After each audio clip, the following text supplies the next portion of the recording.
It's the Friday edition of Breakfast Central, and as usual, we're very delighted to be here and thankful that you've stayed with us all through the week as we close the week on a high. My name is Olive Emodi, and you're welcome to Breakfast Central.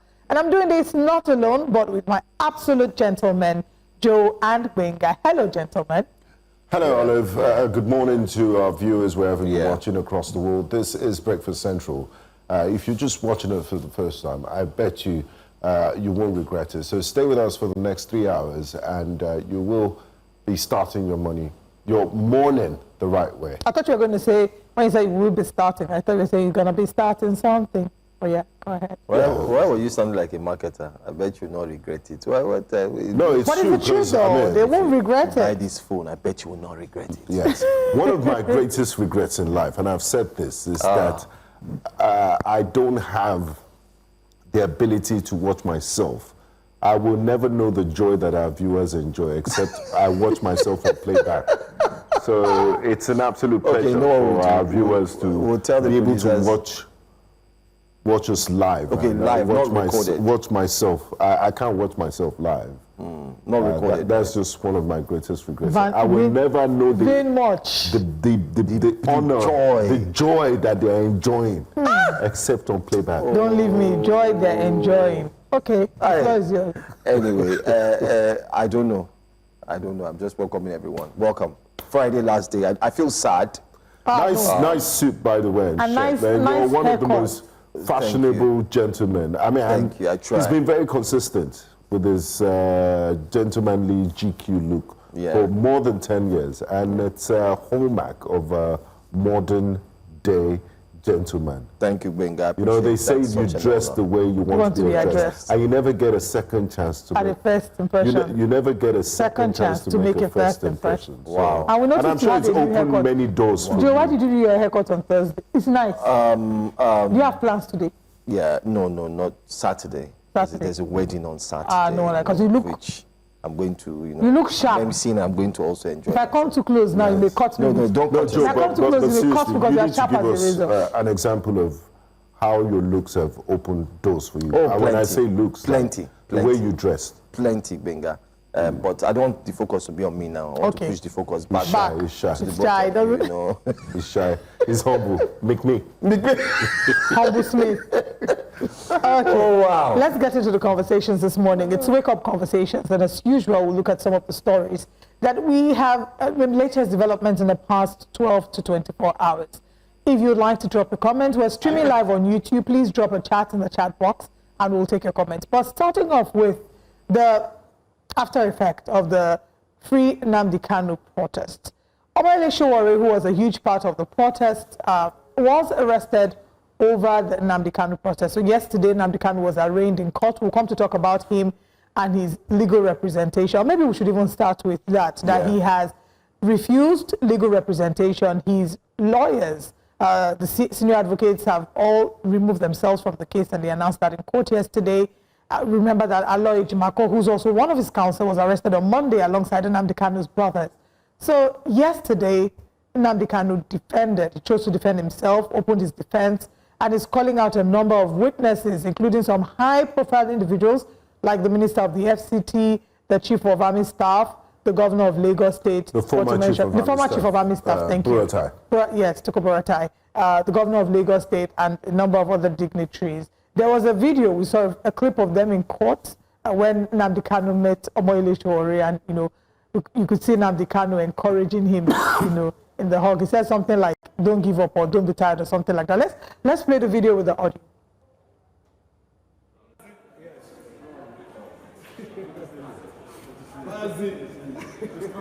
You'll be out.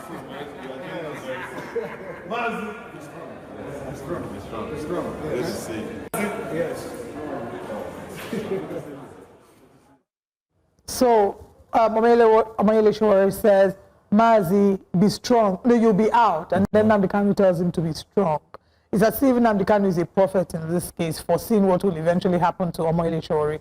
But let's backtrack and talk about his representation, or his refusal of representation in court, because when his lawyers removed themselves from the case, the court asked him if he would want legal representation, because it is the duty of the court to provide legal representation when there is none.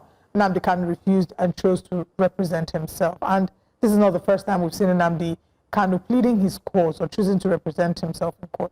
Gentlemen? You're right. This happened earlier. There was a time he told his legal team that he doesn't need them anymore. I was looking to represent himself. I think he's doing a lot of reading while in prison. Maybe he's taking courses on law and so on. However, the point is he did mention a few names, high-profile names, such as the FCT minister. And you wonder what has the FCT minister got to do with his case. He also mentioned the former chief of Army Staff. Yes, chief of Army Staff. He also mentioned the AGF, former AGF, Attorney General of the Federation. That's Mr. Malami as well. He mentioned him. There are cases where people have said, okay, if you go back in time, the way he was picked up in Kenya wasn't that it wasn't an extradition. It was actually much more like a rendition. It was kidnapped and it was taken away. So he has a case that he can prove in court. But I'm trying to see what the Lagos State governor has got to do on that list, because someone whose name is also there. We don't know. He's covered under immunity. Would he have to respond to that? Would he have to show up in court? I don't think that he can at this point, because again, and that's a very valid point that you've raised. The immunity clause prevents certain officials, political office holders, from appearing in court, because if you didn't put that immunity, every frivolous case, there'll be tons of frivolous cases that will be presented daily, weekly in court that would impede their duties or impede their ability to carry out their duties and their functions. Even though some activists and advocates have said that the immunity clause be removed. But if you remove it, this is what will happen. I'm not sure how this will turn out. Governors will be in court every other week, and it will prevent them from doing their jobs. But what I want to say about this is, regardless of how much Mazi Nnamdi Kanu has been doing his reading, it can't take the place of a professional lawyer and senior advocate of Nigeria, for that matter. He might have been going through some internal struggles and what have you, and some differences, and maybe he just wants to make a point. But I think the sooner he gets his legal representatives back, the better for his case, so they can, attend to the issues and maybe get a judgment and see where this case goes, because it's been dragging for too long. So, and it's good that Olive cleared the air, because before we came on air, I'd asked her if it's possible for a person to represent themselves in court, because they always say the state will provide legal representation for you where one is not available. And she answered positively. So okay, well, I think we need to see him. Let's watch a video where Mazi Nnamdi Kanu himself was representing himself in court. Okay, I don't think that we're going to have that one. As well. But before that, I just wanted to run through some of the names. I know we've mentioned some. So there is, like you've mentioned, the former Attorney General of the Federation, Abubakar Malami, Minister of the FCT, Nyesom Wike, Minister of Works, Dave Umahi, Governor of Lagos State, Babajide Sanwo-Olu, a former Chief of Army Staff, General Tukur Buratai, retired, a former Minister of Defense, General Theophilus Danjuma, and there are a number of others that he has listed as part of his witness. And this is, of course, because he's appearing before Justice Omotocho. Just to also mention that on Thursday, yesterday, when the matter was called in court, his lead counsel, Agabi SAN, informed the court that he would no longer be representing the IPOB leader, adding, so it's not their decision, he added that the defendant had decided to take back the case from them. So Kanu Agabi was not the one that unilaterally woke up and said he's not representing Nnamdi Kanu again. He said that Nnamdi Kanu decided to take back the case from them. So it's not the lawyers refusing, it is the defense or the defendant here who has decided to represent himself. Okay, all right, let's see what Nigerians are saying, if if they're actually reacting to this story. Mazi Uche Okeudo says, while Mazi Nnamdi Kanu has the legal right to defend himself, it is often wiser to use the services of a legal practitioner. Self-representation may give him control, but professional guidance gives him a stronger chance at justice. And we've said that here as well. Thank you so much for your tweet. I think it corroborates what we've said. What a judicial disgrace that a court can boldly detain an individual this long without any substantial reason, and they call this a proceeding. Where is the separation of powers? Courts have become a complete mockery of the Nigerian law.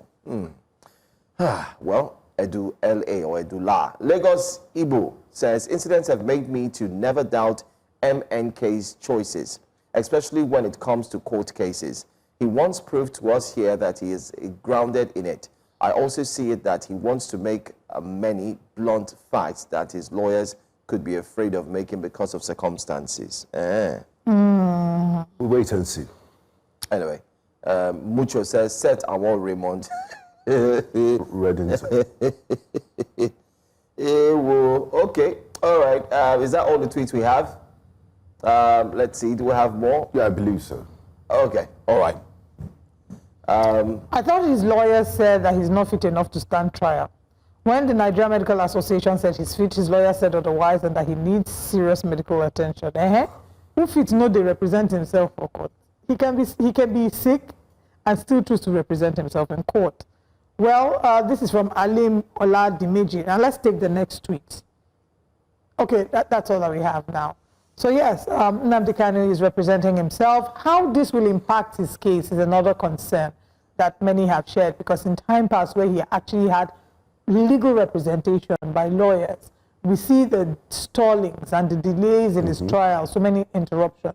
We're not quite sure what the implication of this might be. You know, this will strengthen his case or even elongate the time or, you know, lead to more delays. Now he's objected to the jurisdiction of the court to hear his matter, which is another issue. So we don't know what the implication of this will be. We're just going to have to wait and see how things play out. It would also be interesting to know that if someone on trial summons you as a witness, are you compelled to appear in court? No. It would be nice to know what the law says. And especially because these people are, you know, they're people of high network individuals, high-profile individuals. Yeah. Let's put it that way. Right. Okay. Anyway, still speaking about Nnamdi Kanu, as a result of his detention, which many have found wrongful, by many I mean a cross-section of Nigerians, including members of the Take It Back movement, as well as Omoyele Sowore. Now, Omoyele Sowore on the 20th of October championed the protest with a number of Nigerians in the Federal Capital Territory. Unfortunately, it would seem that after his appearance in court to show solidarity with Nnamdi Kanu, he has now been arrested. He's been added to the number of those who have been arrested, including Nnamdi Kanu's lawyer, as well as his younger brother. They still haven't been released? No, they haven't. No, they haven't. I mean, this is where he was approached. Let's take a look at this, and then we'll also listen to the police PPRO, Mr. Benjamin Dane. No, I'm recording. Are you recording us? I'm not recording you. I'm recording me. Put that phone down. This is my younger brother. Now, what are you upset about? Put that phone down. So you said the commissioner of police should arrest me? Yes, we are not. Over what? Bring you to the office. By force? Is it by force? I'm not holding you. No, but you said that. So why you then have? So we didn't bring a letter of invitation now. That's not your business. When did you start telling people how to wear their clothes? Let my car follow me. Is the car here? Yes. Wait. Baba, wait first. No, wait, sir. Let the... You have to take me with my lawyer, so provide an avenue for... Yes. No, wait. Let him enter first. Clear the thing now. Today has been arrested by the Nigeria Police Force. And you would ask, why was he arrested? It is very simple. The 13 people that were arrested previously all gave their statements, and there is a constant in all of their statements. Every one of them mentioned that one Omoyele Sowore led them into the restricted area in contravention of the court order. So it will be most unfair to charge some people to court and leave the person that led them to commit that more like their leader, the lead protester who told them and took them into the restricted area. And that's why in the spirit of fair play and to ensure that justice is served, Omoyele Sowore was arrested today, and like the others too, he wouldn't spend time with us. He wouldn't spend up to 24 hours with us. Once we wrap up the charges, he's going to be prosecuted. In fact, if everything goes right, our plan is to ensure that he is prosecuted today. He goes to court today. So drama, from one drama to another. But the police is basically saying, you know, you can't urge people to come out and protest. We've arrested some of the foot soldiers. We must arrest the head. This is why the NSAS protest, every time they kept asking, who's the leader of the protest? The young people said, we don't have any leader. Yes, Everybody is organic. It's an organic The protest. same thing you have in the right? Gen Z protests in different countries. In Kenya. There's no leader because once you position yourself as the leader, you will be targeted. I want to read out Inibehe Effiong's tweet. This tweet was put out yesterday, the 23rd of October at 1:54 p.m. He says, I have just been denied access to Omoyele Sowore at the former SARS abattoir located at Guzape, Abuja. The officers on duty insisted that I have to get clearance from the FCT Police Command headquarters before they can give me access to Sowore. I have left the facility. That is the tweet. And there have been reactions to that, with many wondering what exactly is happening. Why was he arrested? This is the tweet. The first tweet was, the arrest of Omoyele Sowore at the Federal High Court in Abuja moments ago is preposterous. The police and the Tinubu regime are making a mockery of our judicial system. He should be freed immediately. Stop the shenanigans. You are waiting to say that, right? Yes. And it was after that tweet he tried to visit, was denied access, and then put out the tweet that I just read. But let's see what other Nigerians are saying. Oga, not every madness is human right. The court granted them right to protest, all right, and also told them where they shouldn't take their protest to. They breached the right in contravention to the directive of the court. So, tell me, who is making mockery of the judiciary? This is, I think, in response to Inibehe Well, it would be nice Effiong's to know where they breached.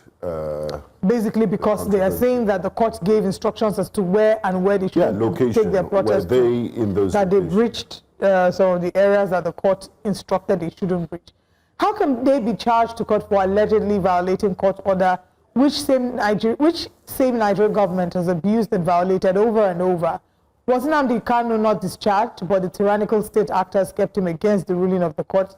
Is the law applicable to some, not all? Machiavelli asked. Food for thought. Good question. Good question. Mesere Abraham says, this is too laughable. It says the brains of the people who churn out these things that is at safe. The brains of those who churn out these things are that of babies. Which court order?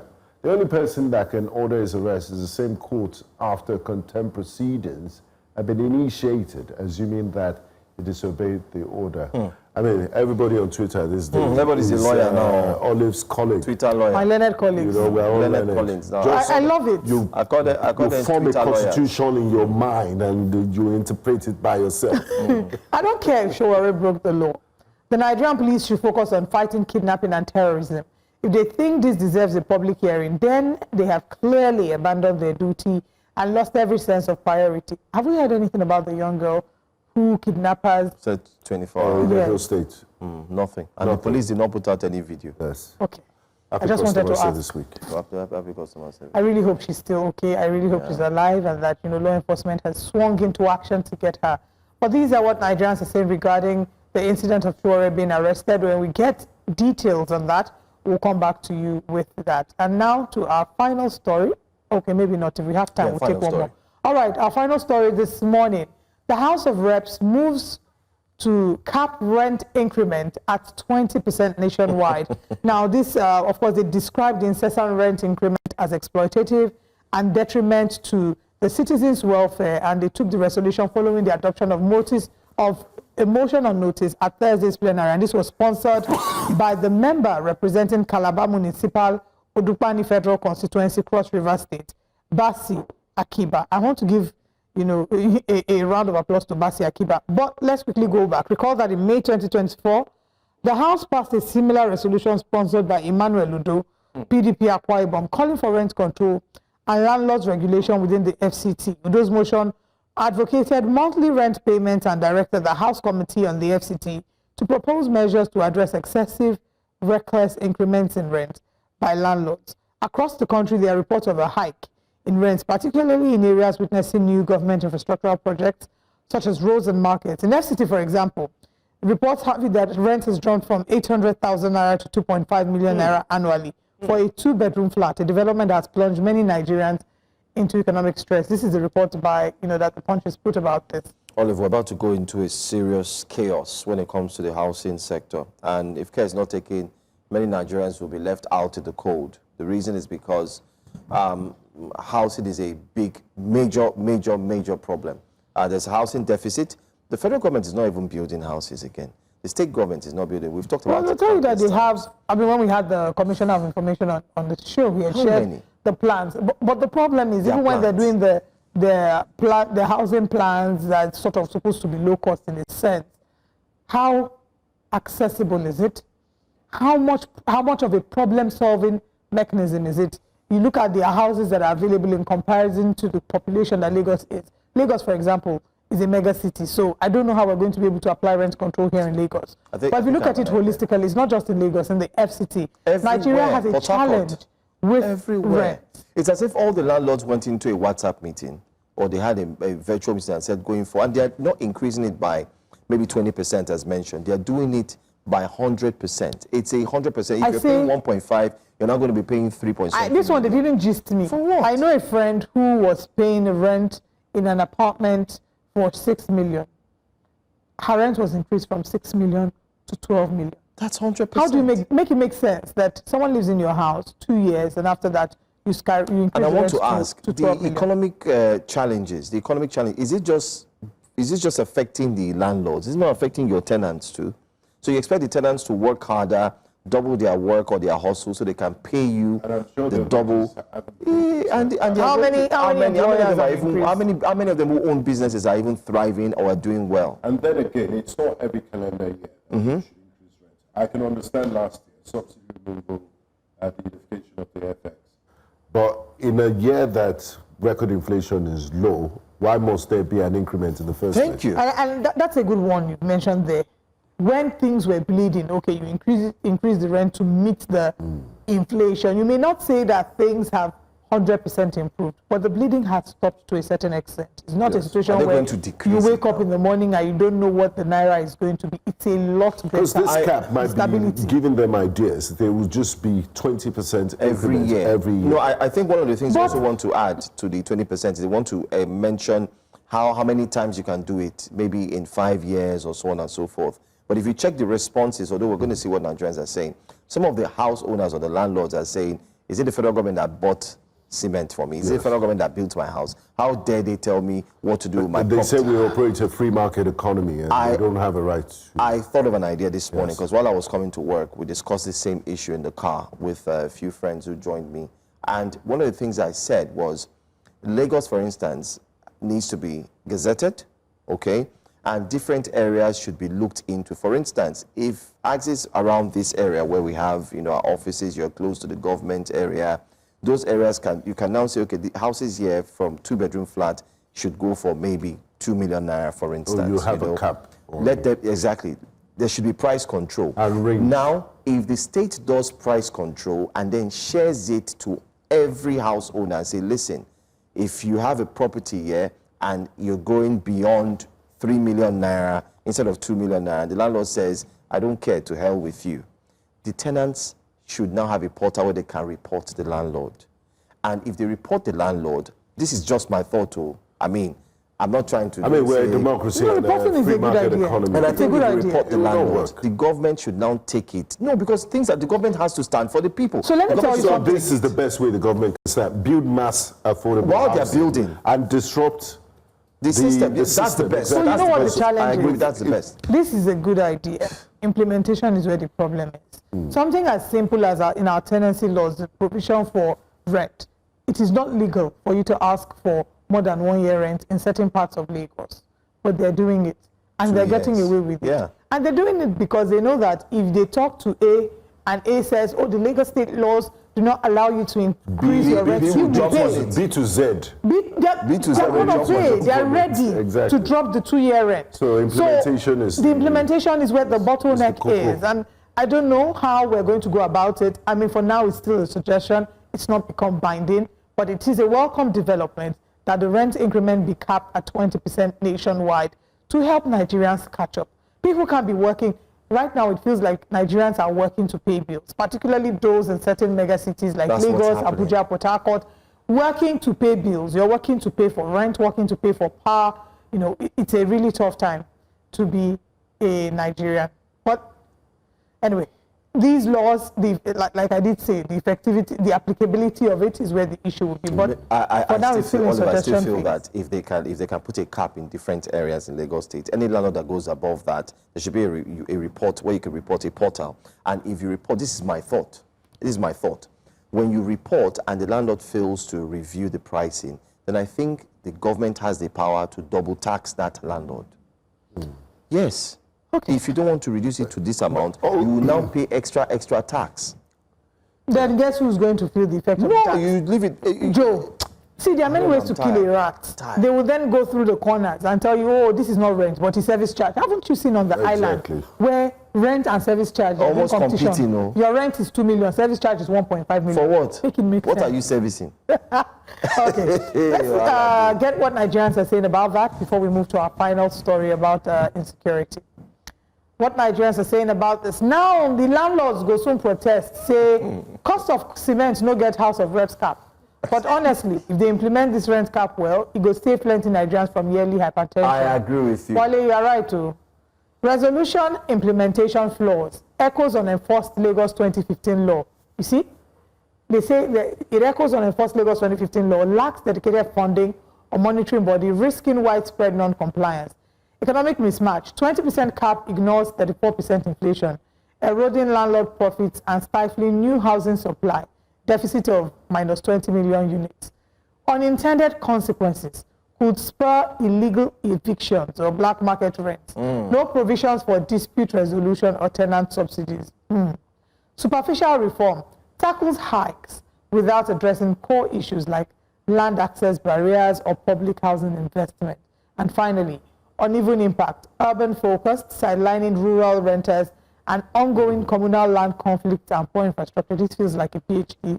This guy has broken it down. Proper breakdown. What's the name again? Who knows Monday? Who knows Monday. No. Well done. Well done. This is done. Well, that's the tweet. So every year they just increase by 20%. Why not state a stipulated number of years to initiate the 20% increase? Say every 3 years or 5 years, because Nigerians are greedy and they'll just be increasing the rent every year. I think they mentioned that it's going to be within 5 years. And after 5 years, you can review. Like we said, it's not just churning out laws for the sake of churning out laws. We have so many laws. How much can you implement and follow up? Like that previous tweet said, using the Lagos State 2015 laws as a case study, we've seen the flaws in that law, implementation, and the enforcement of it is lax. So we're still back to square one. Very unfortunate. Until we do something about mass housing, like Lateef Jakonde did in the 70s, we'll still be in the same, in the 80s rather, we'll still be in the same situation.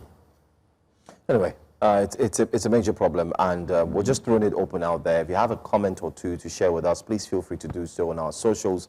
Let's know how you're coping with the hike in rent prices. It seems to be the bane of every struggling Nigerian who is possibly just working to pay rent, because that's what's happening now. You're working so hard, all the profits you're making, either in your business or home, you're using it to pay your rent. But let's move on to our next story on Wake Up Conversations. Let's see what is really going on. Now, a lady on social media is currently talking, and she's talking tough. She's lamenting the state of insecurity in Edo State. This further re-echoes the need for insecurity to be dealt a major blow. But let's get to watch this video first, and then we'll see what comes out of this. If you stay in Edo State, you stand a chance of being kidnapped, robbed, or killed, meaning you don't have access to long life. You can drop dead at any given time. And it is now so normal that if things like this happen, they just blame it on courtesan. They are too lazy to do their investigations. We don't have good roads. We don't have jobs. Cost of living very, very, very crazy here, and we can't sleep with our eyes closed. Our dear governor, and not be so we talk. Edo State is so damaged. It's the fact. It is damaged. I don't even know if it can be repaired. Right now, it is believed that if you want to make it big here, you should do fraud. You should do something illegal. It is just it. Now, there is no reasons houses should be in millions in Auchi. Wait till they Auchi. Auchi is a village, for Christ's sake. It is not developed yet. Even in the whole Edo State, there is no reason houses should be in millions. We don't have things. If not for Yahoo, will it get to that amount? Una no say job no day. Nothing is working in that land. Heartbeat of the nation. Heartbeat of the nation. And let me shock you, if you stay in Auchi, sorry for you. If you stay in Ishan, you don't have long life. Our farmers are dropping dead in the farms every day. It is not in the traditional media. Why? What are we hiding? Where till we they hide? Edo State's good. Is it good? Students' places are being robbed every time. It is not talked about enough. Government now do. Very sad reality. It seems like our reality is now a silent one, but some people are coming out to speak up about it. We've seen the governor. Just yesterday we put out a video where the governor was stuck on one of the bad roads, and many have applauded the governor for working very hard to fix roads. Governor with the enter governor with the work gutter and all that, but he's working, whether we like it or not. He's pulling his own weight. But like I said yesterday, I feel for the president, because when President Bola Ahmed Tinubu said he was taking this job, he said nobody should feel pity for him. I don't know if you guys remember that statement. I remember. He said nobody should pity him that he took the job. But so far so good. One of the things I also admired that the president said, and I was thinking it would work, was when I watched his BBC interview. In that interview, he said he was going to tackle two things. One, insecurity. Two, he was going to turn around the economy. Good enough, these two things are the front burner. But how far has he gone with them? The economic reform, we've seen the fuel subsidy removal, we've seen the devaluation of the naira, we've seen what it has cost Nigerians. Is it palatable? Is it working? The SSA had put out a statement there might also yesterday. be a linkage between that and insecurity. Exactly. Because it forced more people into poverty. Exactly. The SSA had put out a statement yesterday on X, and people were not happy with that statement.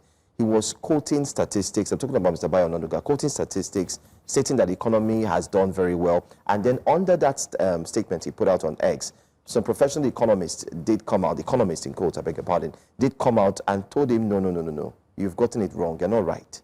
They were now putting him through, they were correcting him and telling him, no, this is wrong, you are pushing a wrong narrative, and so on and so forth. For the fact that we are owing a lot now, Nigeria is owing a lot in terms of our debt profile, and you're still borrowing more, doesn't show any sign that we're going to get better, we're going to make that turn. What did the president call that turn? We're going to... we've turned the corner. Turn the corner anytime soon.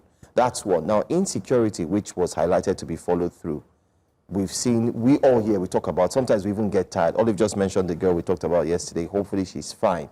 People who are traveling on even the roads that used to be safe during the day. And there's so many safe. that are unreported. So many. Yes. That we even get on our mobile devices as a news channel that buzz and lands on our phones, and we can't take all of them. So the question now is, somebody has put out a video, like we just watched now. She's saying, listen, in Benin is no longer safe. I've also heard that it's not safe. We've taken our correspondent in Delta State, Austin Azu, who talked about students who are being attacked and so on by mobs and so. So the question is, isn't it time for the presidency to sit down and say, listen, let's pause on some of these many things we are doing. All ministers come together. Let's all face insecurity. Let's solve it once and for all. I've said it before and I'll say it again. Until we put a state of emergency on insecurity, we'll continue to hear and see more stories. The only prayer is we keep praying it shouldn't come to us or it shouldn't touch our loved ones. But that's the problem. You see that prayer, unfortunately, that prayer, it shouldn't come to us. It's a selfish prayer. And that's our mentality in Nigeria. It's a selfish prayer. So long as it doesn't come here, so long as it doesn't come to the south. We need to end it everywhere. Everywhere. Remember the quote that said, and I'm not quoting verbatim, when it says, when it happened to the Jews, there was no one, they came for when they came for the Jews, we kept quiet. Soon they came for this one, they kept quiet. At a point, when they came for the last set of people, there was nobody left, to speak for them. If we don't speak, because it doesn't affect us personally. One day, like they say, you go touch everybody, and there'll be nobody to speak for you. And when we speak about these things, it's not to demarcate the government or to put the country in a bad spotlight. We all we have a duty to report things as they are, and it's to spur the government into action to do something about it, because we're not happy to report that Nigerians are dying here and there as a result of terrorism. But yesterday, I believe in the Northeast Theatre, men of Operation Hadinkai neutralized quite a number of terrorists that attacked the military formation there. So some cheering news, but more needs to be done, and not just in the theatre of operation. In other states, like crimes like kidnapping needs to be dealt with, and robbery and what have you, all the security incidents. Like Joe has always said, the government needs to step up, and governors too, as chief security officers of your state, please.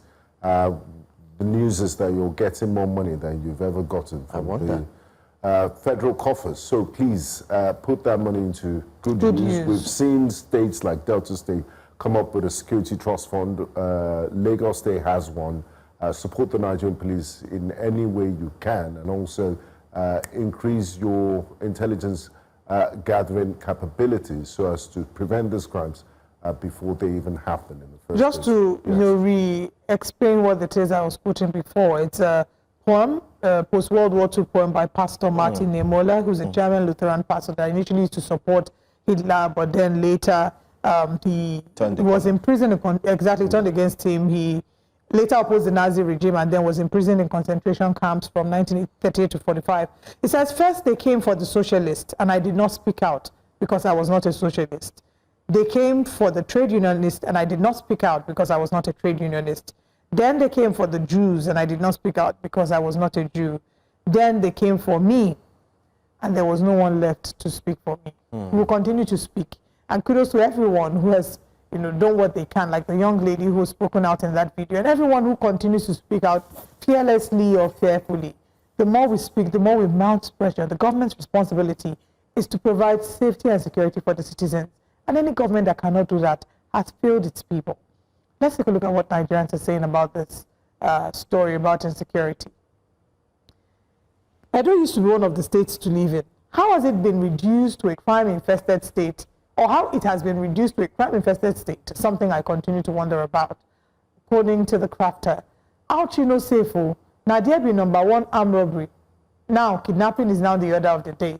When the governor said he would bring insecurity to the state during his campaign, and I think saying a joke, well, in less than a year, we don't witness, and it was a slip of the tongue now.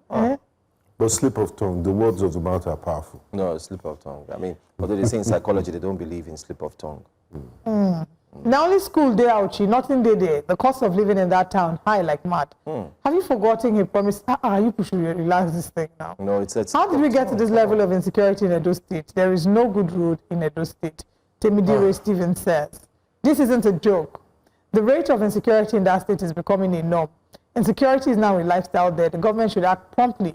Funny enough, less or nothing is done. Sidra update says at least the governor is delivering his election promise. Like he said, like we've mentioned here, he's trying. We've seen him go up and down. He's trying to put in the work.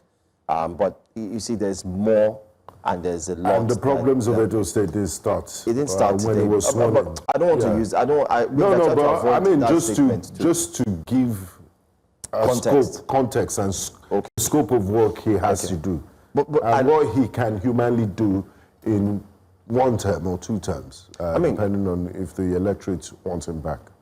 Anyway, you're right. You're right. But these are some of the tweets that we can take on YouTube. Makwenye Chukwemeka says the House of Reps should do it immediately, please. How can my rent go up from 650 to 1.5 million?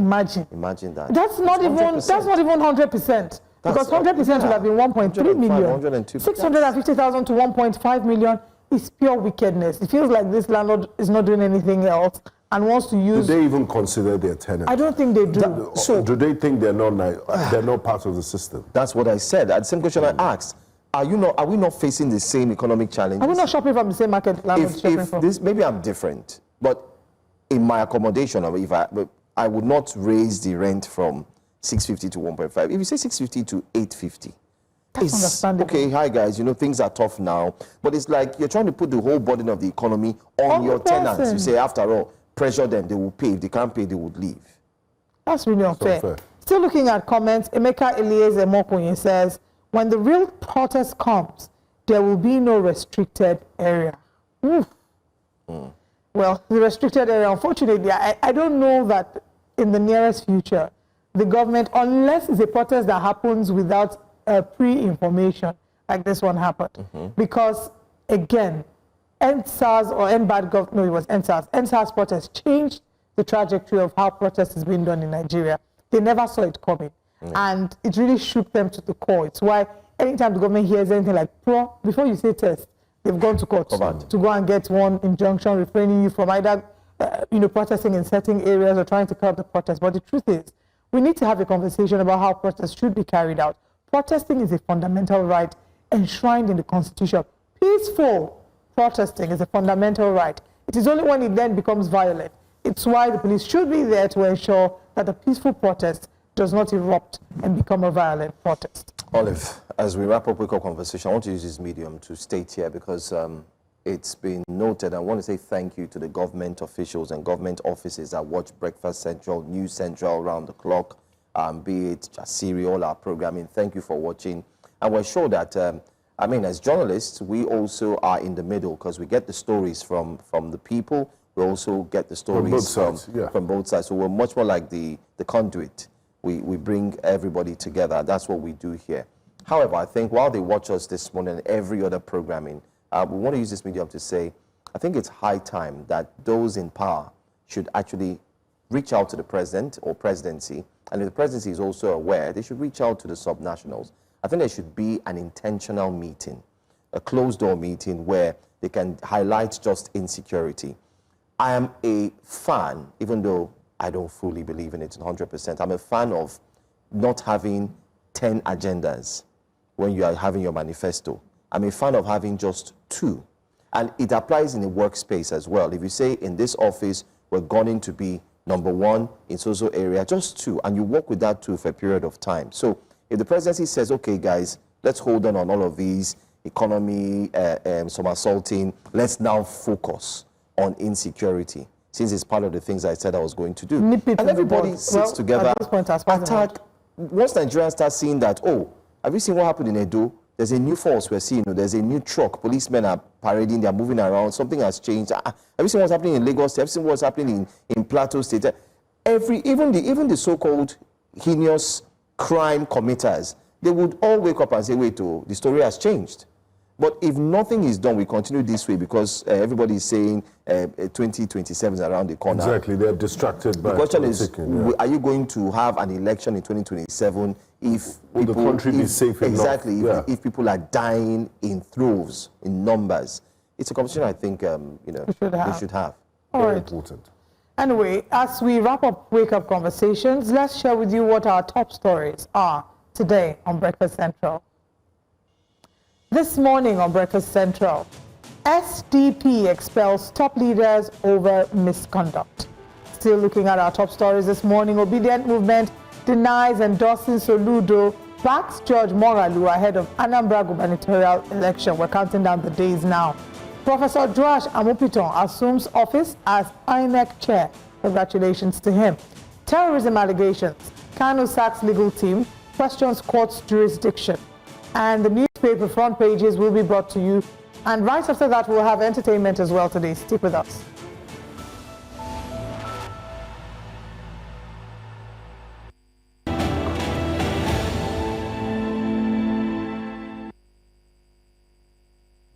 You're welcome back to Breakfast Central. The new chairman of the Independent National Electoral Commission, INEC, Professor Joash Amupitan, has outlined key priority areas for the commission following his assumption of office in Abuja. Professor Amupitan says that the commission will focus on achieving electoral integrity and focusing on staff welfare as core priorities. He pledged to uphold the highest standards of transparency and discipline, ensuring that INEC delivers free, fair and credible elections that reflect the true will of the Nigerian people. He also called for closer collaboration among the various departments of the Commission, emphasizing the need for open communication, teamwork, and collective responsibility in delivering credible elections. I want to assure you of my commitment to upholding the highest standard of integrity, transparency, and discipline in all our operations. I want to give you that assurance. And also to let you know that our mandate is very clear as INEC. INEC has a constitutional responsibility and a statutory mandate, as we all know. Our mandate is clear, and what is it? To deliver free, fair, and credible elections that reflect the will of Nigerian people. To achieve this, we must work together as a team. Sir, your appointment is not only a recognition of your distinguished record as a legal scholar, administrator, and patriot, but also a call to national service of the highest order. The upcoming Anambra state governorship election is not just another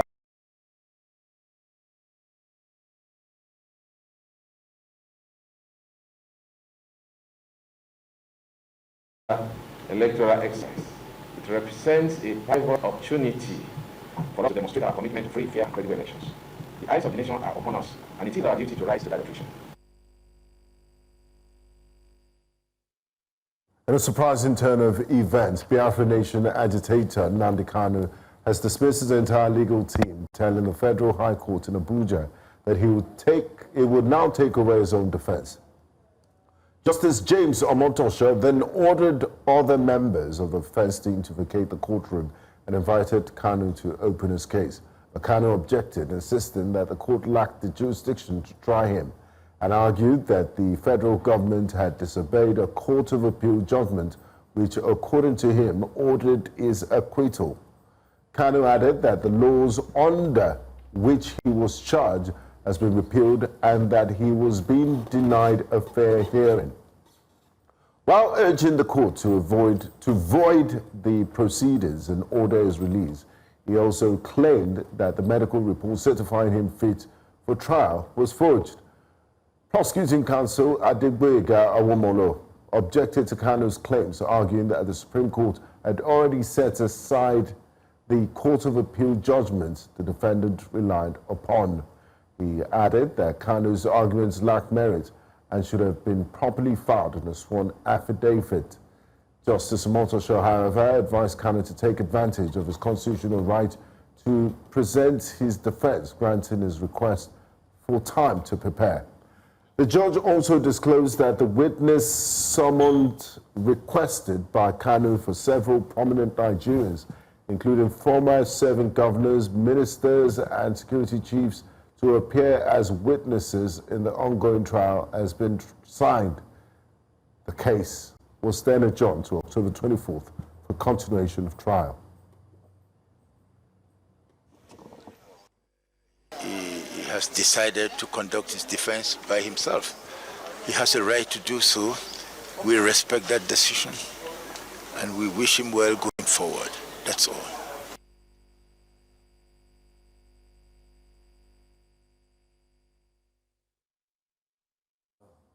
Just like we said it here at Wake Up Conversations, he has a right, we heard one of his representatives, that he has a right to do that.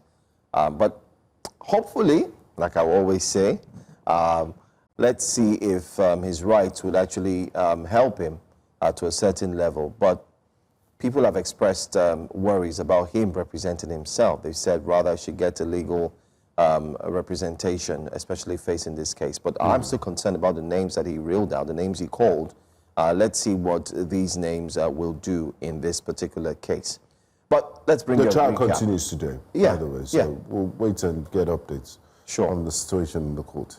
Sure. Let's bring you a quick recap of what we've talked about so far. So good in the first hour as we go straight into the second hour.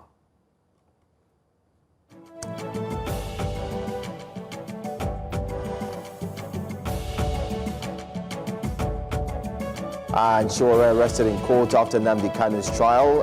They've tried seeing him, but no way. No opening according to INEC as well. Professor Joash Amupitan assumes office as INEC Chair. What's coming up next for the second hour as we get ready? We'll still focus on Nnamdi Kanu as he vows to defend self in terrorism case. Hopefully, we will be dissecting that very, very soon. SDP expels top leaders over misconduct. What happened to the former beautiful bride? And Reps direct IGP NSCDC to end harassment and extortion. Stay with us. We have all the stories in a moment.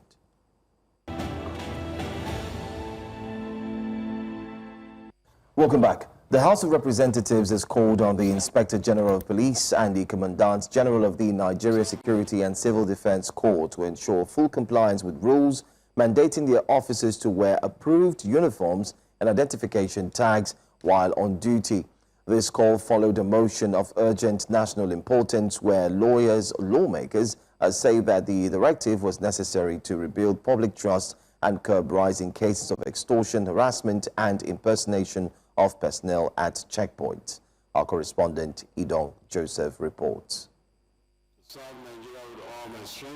The day's session opens with growing concern over the increasing number of security operatives manning checkpoints and conducting stop and search operations across the country in plain clothes or incomplete uniforms. The House noted that such practice violates operational guidelines of the Nigeria Police, which mandate officers to appear in full uniform with visible name tags and service numbers. Personnel manning our checkpoints and conducting stop and searches around the countries are done in plain clothes, jeans or incomplete uniforms without visible name tags, ranks, and thereby violating the established force order and security protocol. Lawmakers linked the development to rising incidents of extortion, harassment, and insecurity at roadblocks, particularly in the southeast and south-south regions, where reports of plainclothes officers at checkpoints have become common. While warning that the situation could worsen towards the end of the year if left unchecked, the House directed its committees on police affairs and interior to summon the security chiefs and relevant agencies to explain reasons for the continued non-compliance and present a timeline for full enforcement. This matter assumes great security urgency during the seasonal periods which we are now approaching, where high volumes of families and citizens travel to and from the southeast and the south-south regions, directly increasing public interaction with security checkpoints and heightening the risk of harassment, extortion. Also, following reports of persistent attacks by armed bandits and kidnappers in the past few months in parts of Kwara State, lawmakers urged the federal government to intervene. For the past 3 months, several communities in Patigi and the local government area of Kwara State have come under persistent attack by armed bandits and kidnappers for ransom. The House is urging the federal government and relevant agencies to provide food, temporary shelter, medical supplies and other essentials to displaced persons, while calling on individuals and organizations to support ongoing relief efforts. In Abuja for News Central, Idong Joseph. That's a great report. And like you always say, this message is communicated down to from the level of the upper echelon of the Nigerian police force and the civil defense corps to the men, to the other ranks, to the men on the streets, because this is at the level of parliament as a matter of national importance. They did decide to talk about this matter of the growing number of checkpoints and extortion by their men, and also the fact that some of them don't even wear name tags and their numbers. In the Nigerian police, you actually have it sewn on your uniform. Before it used to be detachable, the Velcro, but now it's sewn on your uniform, so you have no excuse. But what we often see is they wear a bulletproof jacket over it to cover the name tags, or they wear mufti, which shouldn't be standard operational procedures. The citizens also have a right to know who is stopping me, who's interviewing me, and all of that. So let's hope compliance is done and we stop seen incidents of ghost or unknown policemen and security officials, because you get scared. And some of them they wear mufti, you know, dressed in like touts, for lack of a better language, and you're scared. You don't even know if it's a police that is stopping you when you're approaching or not. Like you said, it's a great deal, and I would applaud the reps. It's, you know, they can issue these directives, very, very important. However, I would always say, what are the modes that we can translate this information, like Benga said, from top to bottom? My take would always be punitive measures. Where there are strong deterrents, certain actions will continue to repeat themselves. If police officers didn't understand the grave implication of extortion, they will continue to extort people because there haven't been grave implications. They haven't seen the repercussion of that. People haven't had to lose their jobs in broad, in clear situations. They haven't seen this being handled with such attention, such anger and punishment. And until we see that, there will continue to be repeat incidences. From the airport, you would see, I mean, okay, no, that one doesn't concern the police. But I think extortion is also a bribery, extortion. As long as you wear a uniform, you feel you have a right to demand something from ordinary Nigerians. So there's also a sense of entitlement to it. Yes. We need to return the respect to the Nigerian police form, to that uniform. That anybody that is a police officer knows that there's a certain expectation of you as an officer once you wear that uniform. That citizens trust you, citizens hold you in high regard, and that regardless of what your own personal inclinations are, you set them aside once you are in that uniform. You cannot be wearing a police uniform and demanding for bribe. The argument would be that, oh, they are not adequately paid. If they are not adequately paid, leave the job and go to another career. Yeah, but talking about their welfare, they should be. We have always on this show advocated for their welfare. But that's not an excuse to say because they aren't adequately paid. We've seen situations where people have accused the police of taking them to banks, asking them to put their cards, and taking money from them. That's daylight robbery. And if you do a general poll for Nigerians everywhere, and ask them, are you adequately paid? I don't think exactly. You get up to 10% that will tell you, yes, so I'm satisfied, I don't want a salary increment, I'm very adequately paid. So that's not an excuse to go around extorting and demanding bribes from Nigerians and shaking them down. Hopefully they do something about this and it's not just empty talk. But moving on to other matters. The chairman of the Revenue Mobilization, Allocation and Fiscal Commission, Mohammed Shehu, has called for the urgent diversification of the nation's revenue sources, saying that the hydrocarbon sources has continued to put Nigeria at immense risk. Shehu made this known at a sensitization exercise on the implementation of Nigeria's new solid minerals data rendition templates for effective revenue monitoring in Jos Plateau State. News Central's correspondent Chizoba Anyonwe was there and now completes this report. This is a gathering of stakeholders from Nigeria's mining sector within the north-central zone of the country. The dialogue holding in Jos Plateau State brings to fore the yearnings to improve mineral mobilization and data rendition in Nigeria. Organized by the Revenue Mobilization Allocation and Fiscal Commission, these participants are worried that if measures are not taken, the mining sector will continue to suffer this lag. The Commission is here in Plateau State today with its partners in the country's mining sector to unveil the implementation of the new data rendition templates, developing the necessary synergy required to boost mining operations and resultant revenues accruable. Governor of Plateau State, Caleb Mutfwang, assured his administration's support to help grow the solid mineral sector in the state.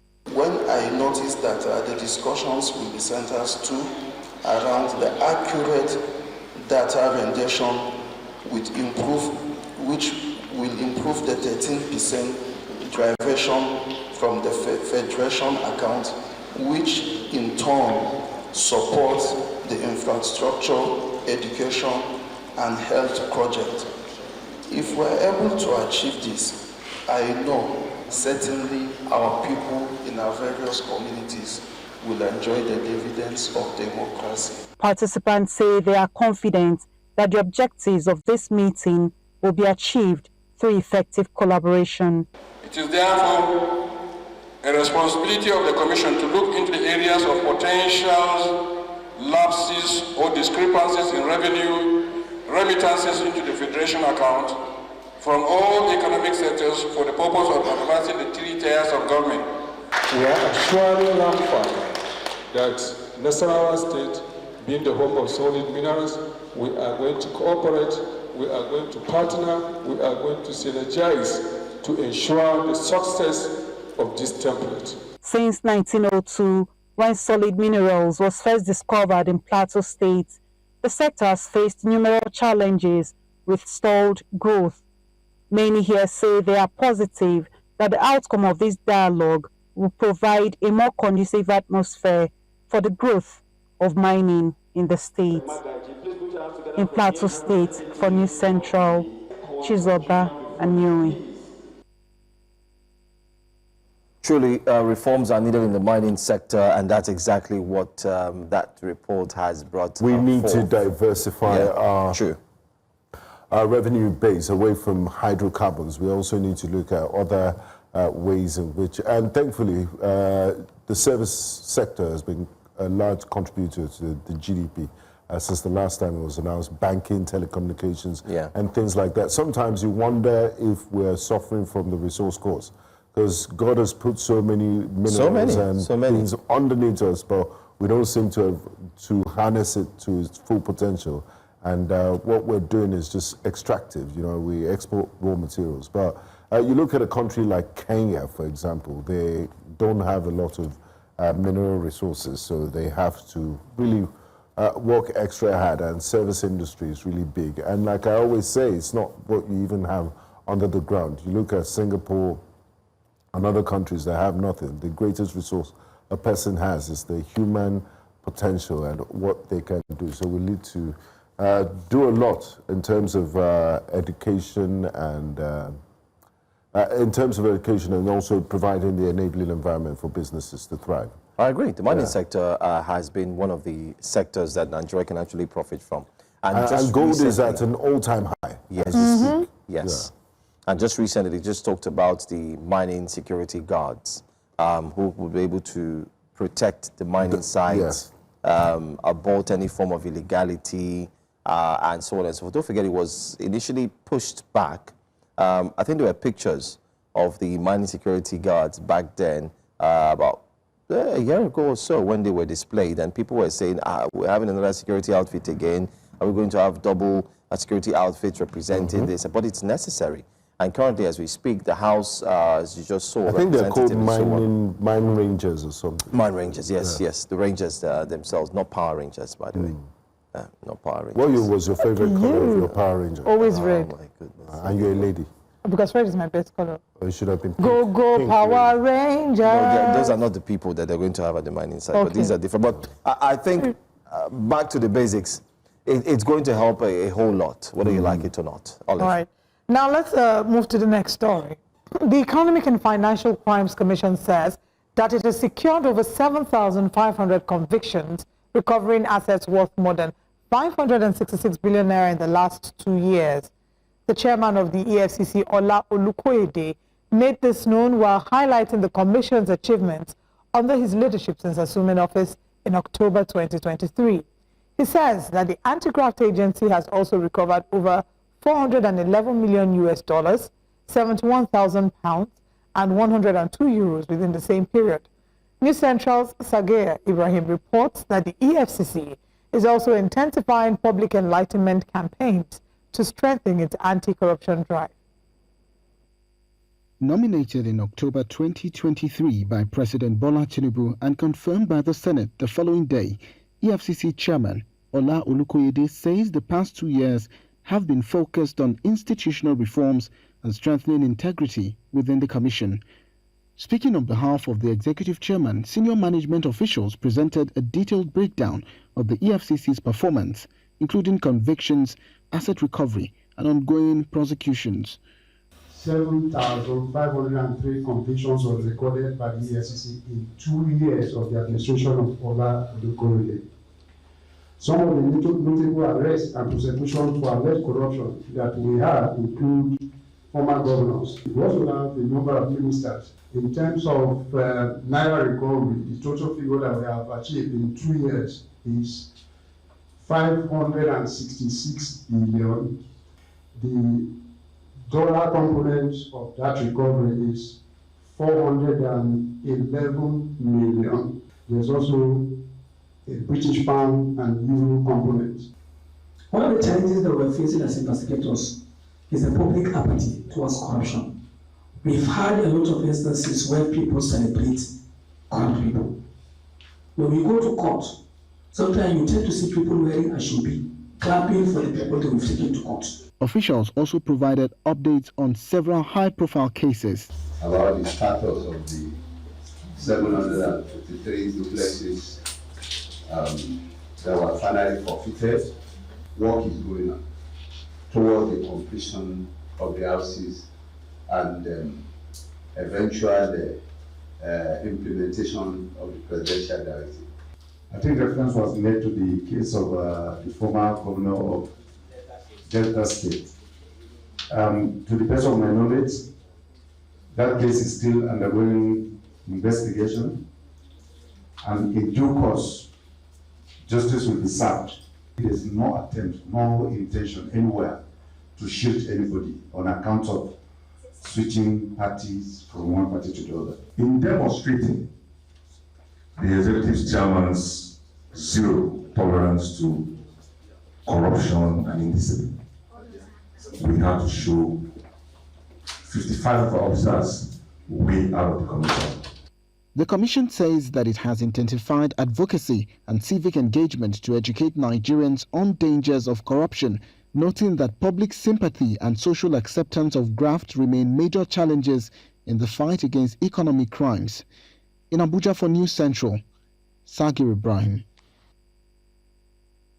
Thank you very much, Sagir Ibrahim, for that report. The EFCC, has, of course, been the champion, the organization that fights against crime, well, especially when it comes to money laundering. But the one thing that the EFCC has been accused about is the EFCC's attention to high-profile cases. For example, the most recent, well, maybe not necessarily the most recent, is the case of the White Lion. And you hear of 100... For those that don't know who the White Lion Yahaya Bello. Yes. Yes, the former governor of Kogi State. So the question is, what has happened to that case? You hear of certain people who have... It feels like justice is selective, people who have committed crimes that are not public officials, and they're made to be scapegoats. But when the public officials or the influential persons commit these same crimes or similar ones, nothing comes out of it. These are some of the criticisms that have been leveled against the Economic and Financial Crimes Commission. Absolutely. And 7,500 convictions. They would brag about it and say that's a good rate. I would have loved to hear how many high-profile convictions were in there. The breakdown. How many of them are industry? Yahoo? Exactly. Just like we saw the presidential pardon, it would be nice to see a breakdown of the 7,500 convictions. We should reach out to the EFCC to come here and give us a detailed explanation about the convictions that have been made, these 7,500 convictions. We had the spokesperson a few months ago, but we should so many things have happened since then. It would be nice to it's good to revisit maybe next week. And they also did mention that the EFCC made a huge recovery. By the way, they've also revisited the case of former Delta State Governor Fanyokowa. They're looking at revisiting. They put out a tweet yesterday that they're looking at restarting or revisiting him again. This is amidst the statements being made by Nigerians. Yeah, because he has moved to the APC. They're using deodorant. Exactly. And we need to understand that the revisitation of the issues bordering on money, misappropriation of funds. Is it as a result of revisiting the case so as to ensure that you finish the case and then you prosecute, or is it just doing it for the fact that, oh, you know what, let's just show Nigerians that we're working? You see, the trust deficit between Nigerians and the EFCC when it comes to high-profile individuals is so slim that even if you try to put your finger into that space, it will never pass through. Because Nigerians do not. That's why the EFCC needs to communicate more and also step up their game and, you know, securing high-profile convictions and what have you. So I'm looking forward to that conversation. And there's another point as well, Gbenga. The Executive Chairman of the Economic and Financial Crimes Commission, Mr. Ola Olukoyede, said that the EFCC was able to contribute significantly to the President Bola Ahmed Tinubu's economic reforms. How? Because they've been able to make at least, they've been able to retrieve 566 billion naira in 2 years. Can you beat that? 566 billion naira in 2 years. And 7,500 convictions in 2 years. So they're doing well. Well done to the EFCC. Kudos on the convictions. But again, like we said, next week we'll reach out to the EFCC to join us on the show and walk us or talk us through the composition of these convictions. You know, what's the demographic? How many high-profile cases do we have there? And then we can find out or follow up on certain cases like the Yahaya Bello case and several other persons who have been within, you know, who have had to visit the EFCC within the past few months. We're still on Breakfast Central. We're having our next guest, and our guest is already in the studio, but we'll be taking the conversation right after this break.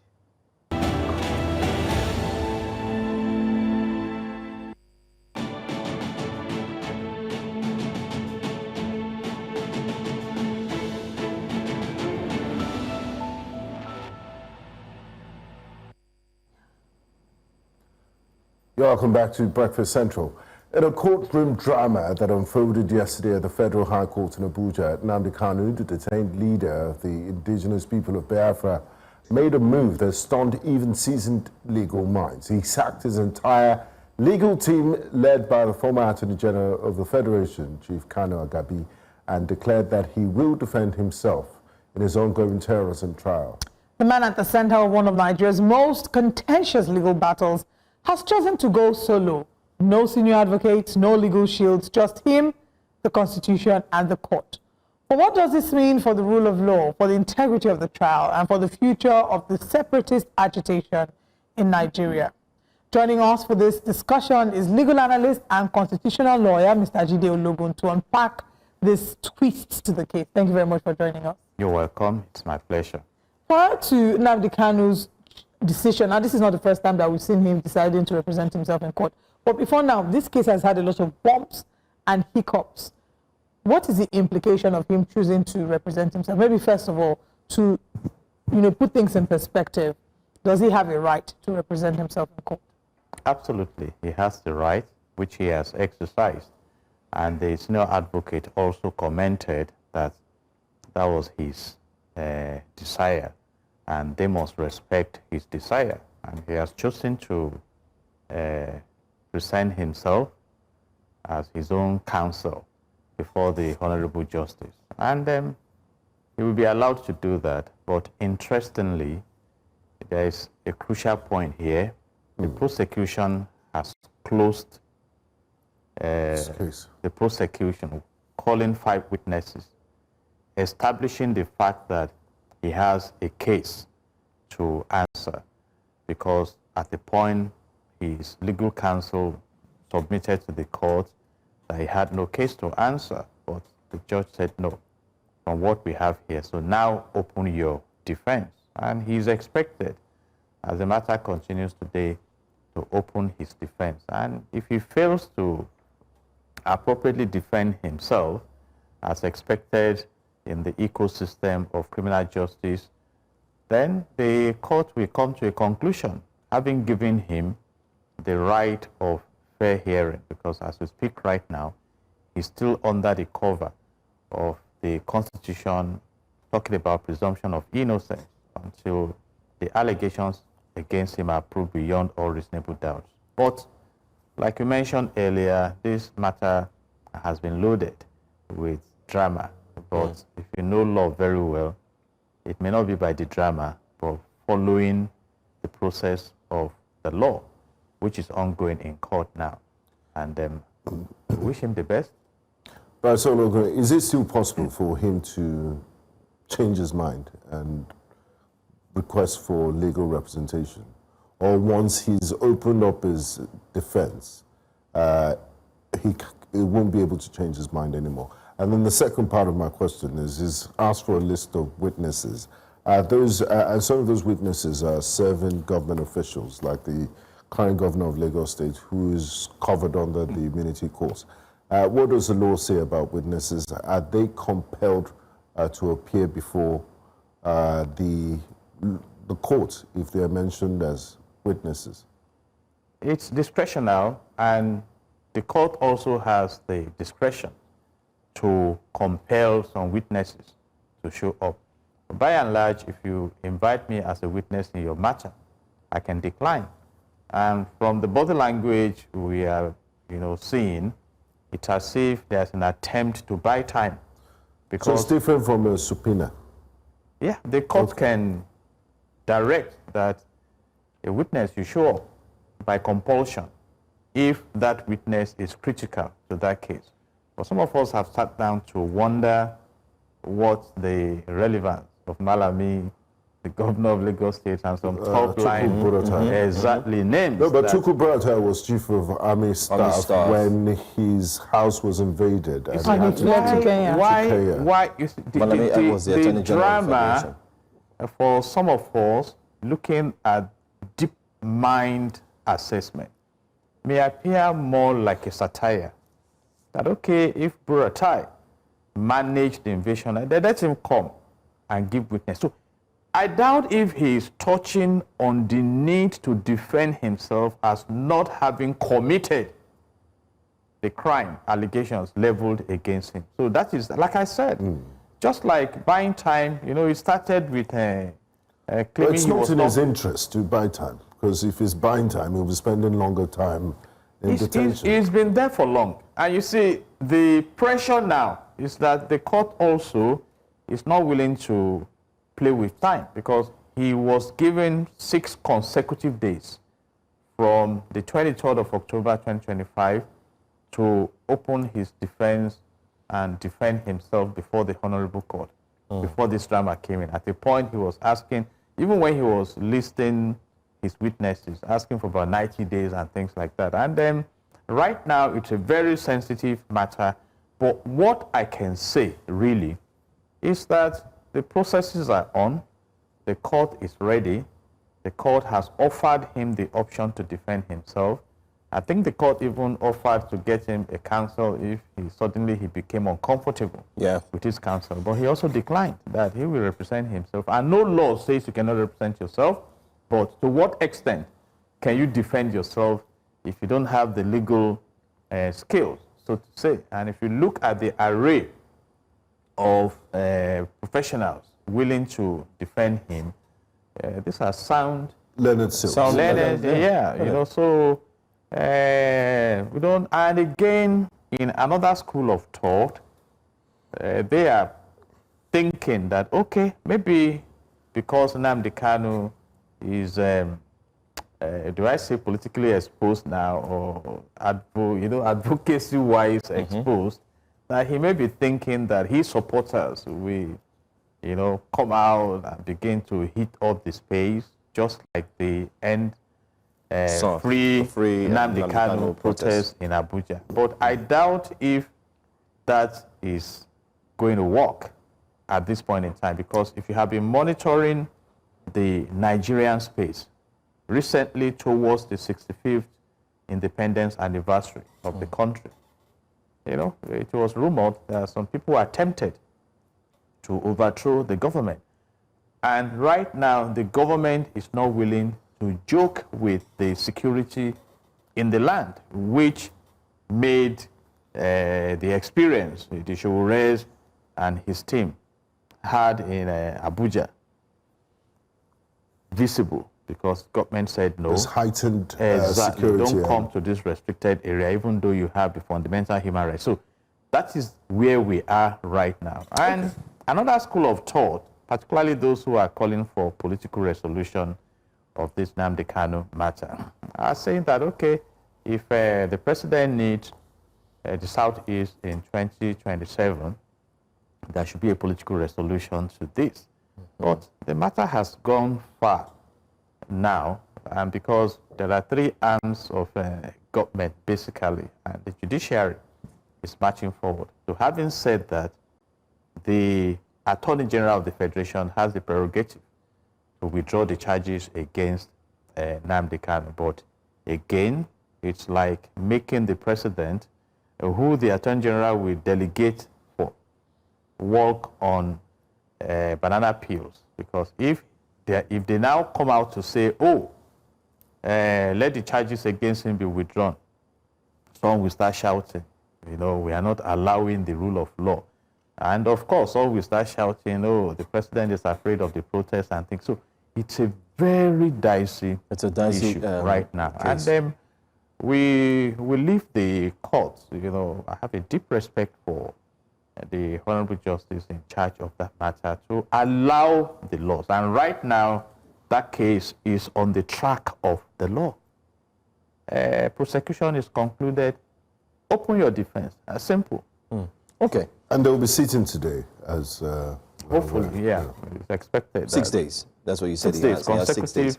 6 days. And that is also to give accelerated hearing in the matter. So. Okay, that will give hopefully to give a closure to the entire thing. Maybe not. But for those who are watching or joining us, just in case you did not see Mazi Nnamdi Kanu in the court yesterday while he was defending himself, I think we have the footage. It's one footage that's been circulating online. Let's get to show you. That's what you wrote. You said here, my lord, that the defendant has now applied for bail.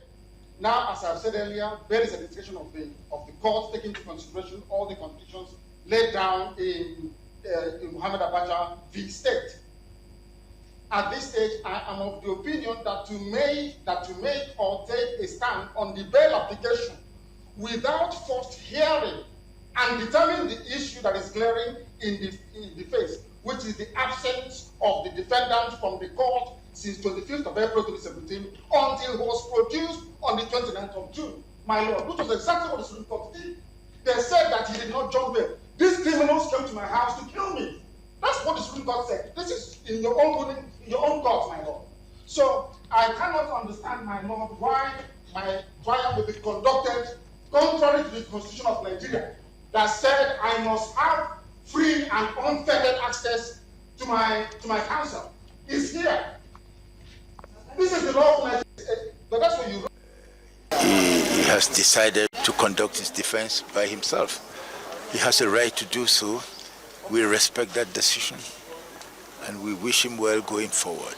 That's all. Okay, so the video you saw there was the old video of Mazi Nnamdi Kanu defending himself, and he's looking to do it all over again, this time without a counsel. So the counsel have said as well, just like our in-house guest has mentioned, that he has the right to do so.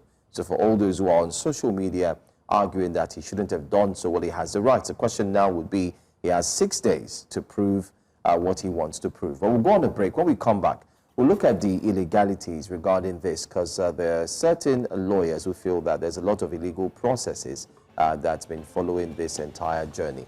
Stay with us. We'll be right back. Welcome back. Still Breakfast Central, and we're looking at Mazi Nnamdi Kanu's case, where we've been talking about it from the onset before the break.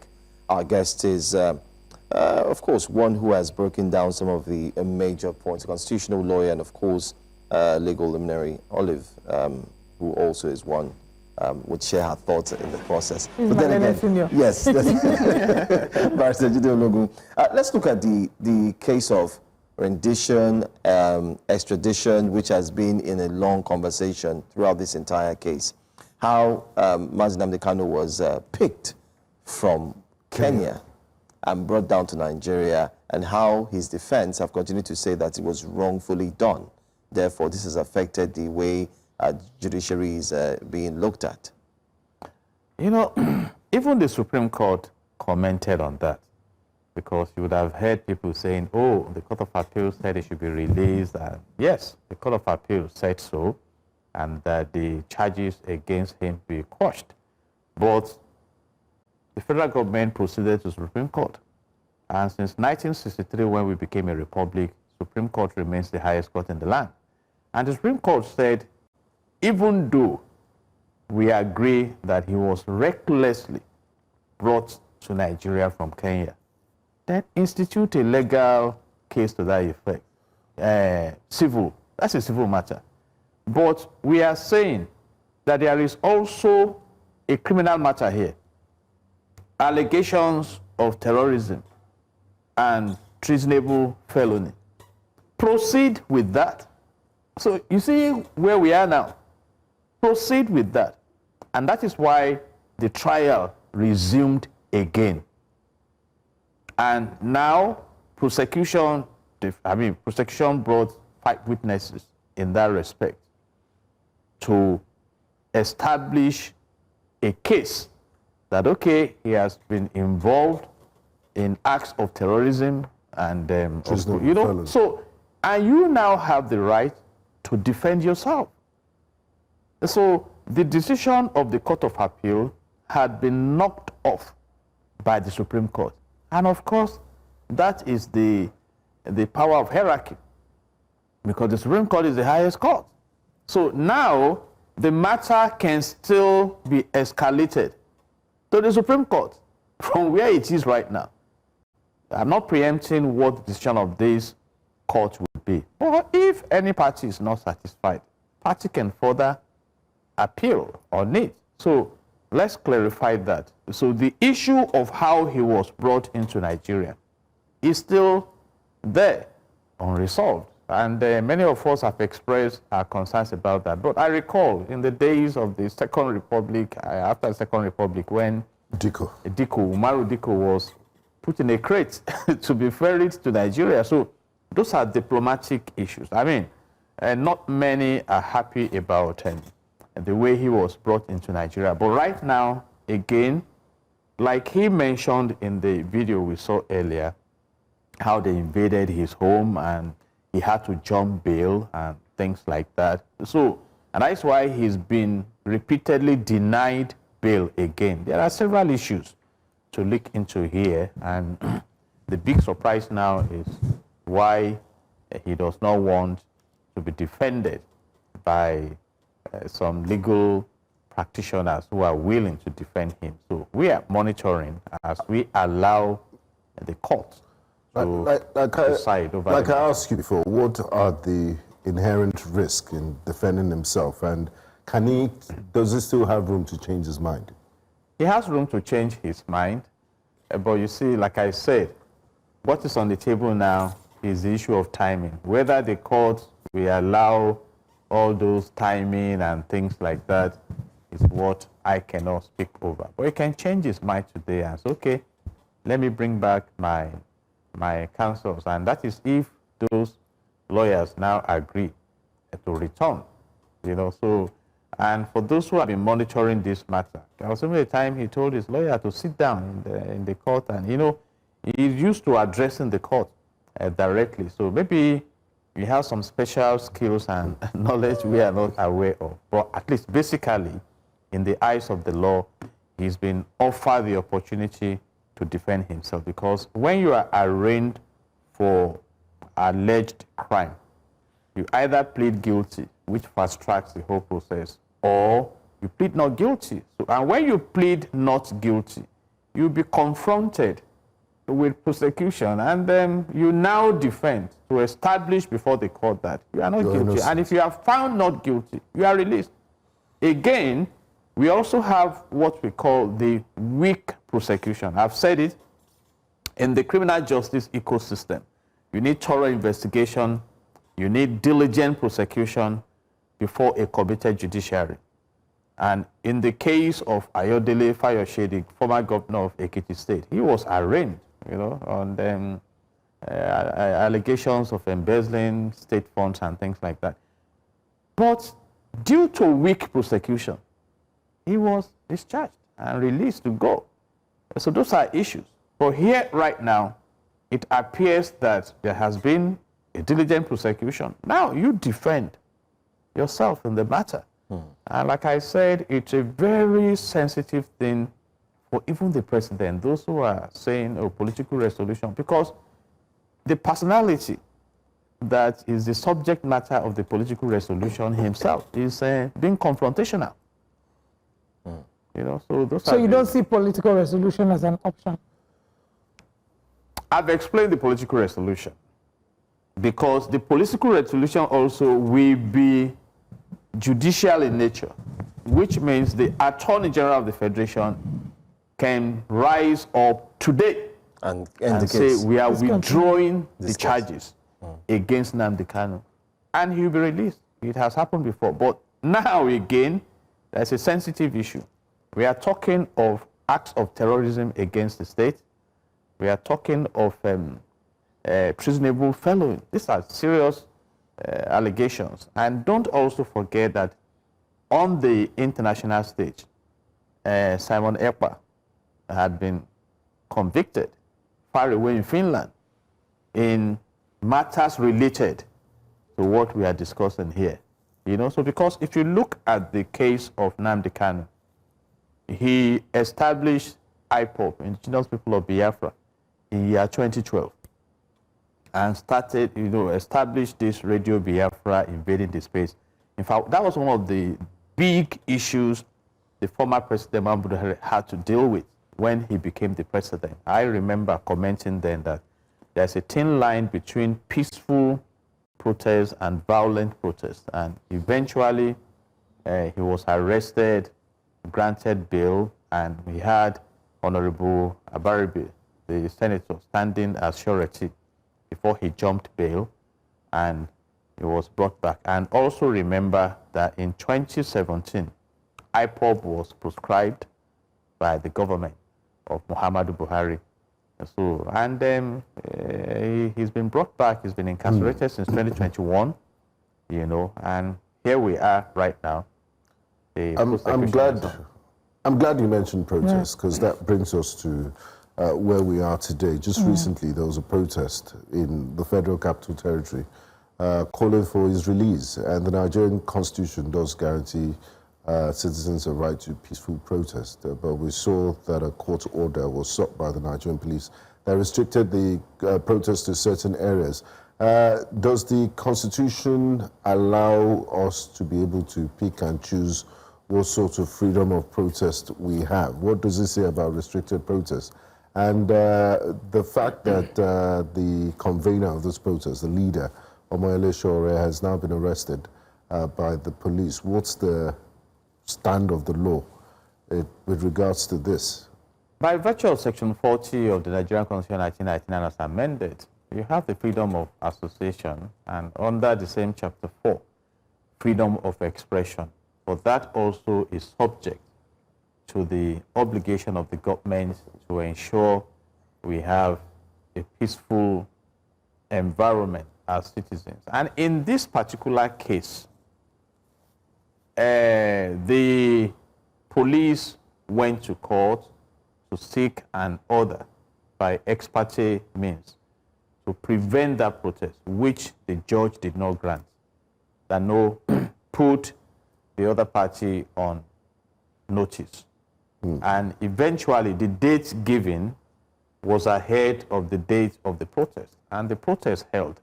And on the side of the Sowore team, they are saying they are not aware of any order stopping them from protesting. So in Nigeria, we need to wake up. You see, I'm not comfortable with all this.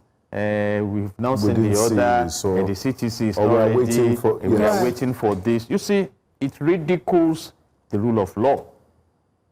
And again, this may be prompted by this issue of bringing political issues to judicial issues. It may not help. Let's be firm with our operations. And the police has come out to say that Sowore has been arrested in the spirit of fairness, because about 13 others have been arrested and put in a custodial facility in Abuja on the order of a magistrate.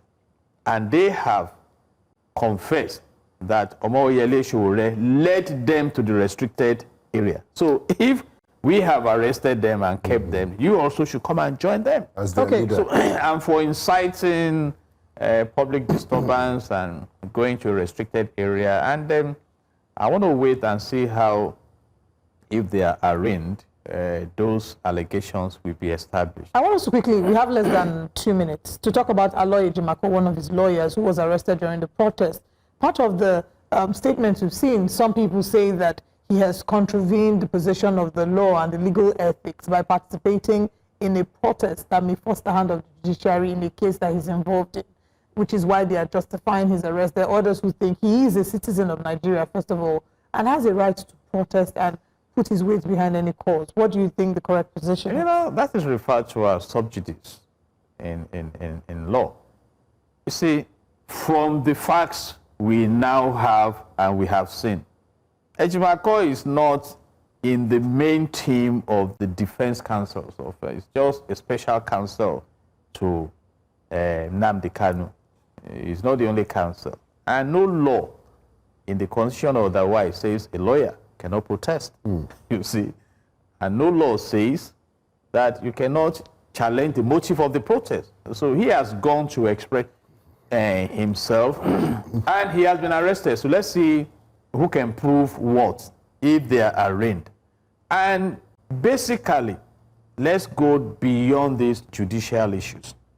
What is the foundation of all these agitations in the country? Because this case of IPOB Nnamdi Kanu is connected to the 1967-1970 civil war in Nigeria.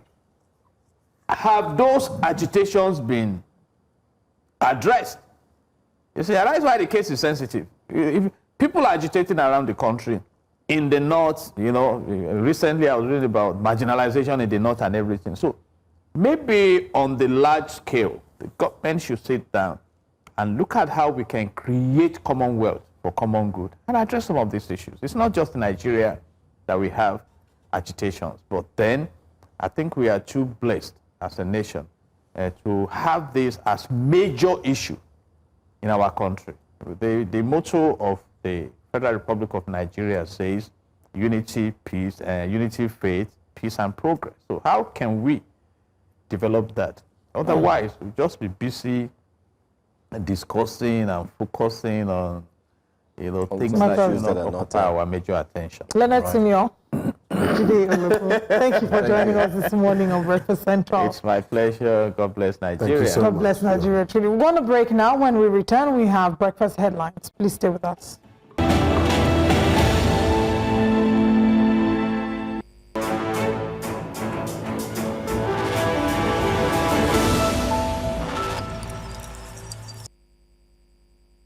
Welcome to Breakfast Central. It's time for breakfast headlines. We begin with security development. 11 suspected terrorists, including senior members of various extremist groups, have been arrested in Nigeria in an international security operation coordinated by Interpol and the African Union Mechanism for Police Cooperation, codenamed Operation Catalyst. The 2-month exercise was carried out between July and September 2025 across 6 countries: Angola, Cameroon, Kenya, Namibia, Nigeria, and South Sudan. The coordinated effort targeted terrorism financing networks and other forms of organized transnational crime. According to a statement released by Interpol on Thursday, the operation led to 83 arrests and the identification of 160 persons of interest connected to terrorism financing, money laundering, cyber-enabled fraud, and the illicit use of virtual assets. In Nigeria, the 11 suspected terrorists, or the 11 suspects arrested, are believed to be high-level operatives with connections to multiple terrorist groups active within the country and across the wider Sahel region. In a closely related development, the Nigeria Police Force has confirmed the arrest of activist Omoyele Sowore for allegedly leading protesters into a restricted area in Abuja during the Free Nnamdi Kanu protest, which they say is a violation of a subsisting court order. The Force Public Relations Officer Benjamin Hundeyin disclosed this while addressing the newsmen in the nation's capital, Abuja, saying that the arrest followed the confessions of 13 protesters earlier detained for breaching the restriction order around the Transcorp Hilton and the Ministry of Finance areas. Hundeyin says that 8 persons were apprehended near the Hilton and 5 others around the Ministry of Finance, all of whom were arraigned within 24 hours and have since been remanded. Sowore has been arrested by the Nigeria Police Force. And you would ask, why was he arrested? It is very simple. The 13 people that were arrested previously all gave their statements, and there is a constant in all of their statements. Every one of them mentioned that one Omoyele Sowore led them into the restricted area in contravention of the court order. So it will be most unfair to charge some people to court and leave the person that led them to commit that more like their leader, the lead protester who told them and took them into the restricted area. And that's why in the spirit of fair play and to ensure that justice is served, Omoyele Sowore was arrested today, and like the others too, he wouldn't spend time with us. He wouldn't spend up to 24 hours with us. Once we wrap up the charges, he's going to be prosecuted. In fact, if everything goes right, our plan is to ensure that he is prosecuted today. He goes to court today. President Alhaji Atiku Abubakar and the Arewa Take It Back movement have condemned the arrest of activist and politician Omoyele Sowore by the police. In a statement issued on Thursday, Atiku Abubakar described the arrest as tyrannical and a clear sign of the government's growing intolerance for dissent. He said arresting Sowore inside a courtroom represents a new law and an open assault on democracy, insisting that peaceful protest is a right guaranteed by the Constitution. Similarly, the Arewa Take It Back movement condemned Sowore's arrest at the Federal High Court in Abuja, calling it a brazen attack on democracy and the rule of law. The group said the action was not just an assault on one individual, but on every Nigerian who refuses to bow to intimidation and oppression. Both Atiku and the Arewa group are demanding Sowore's immediate and unconditional release, urging authorities to respect citizens' rights to protest, peaceful protest, and freedom of expression.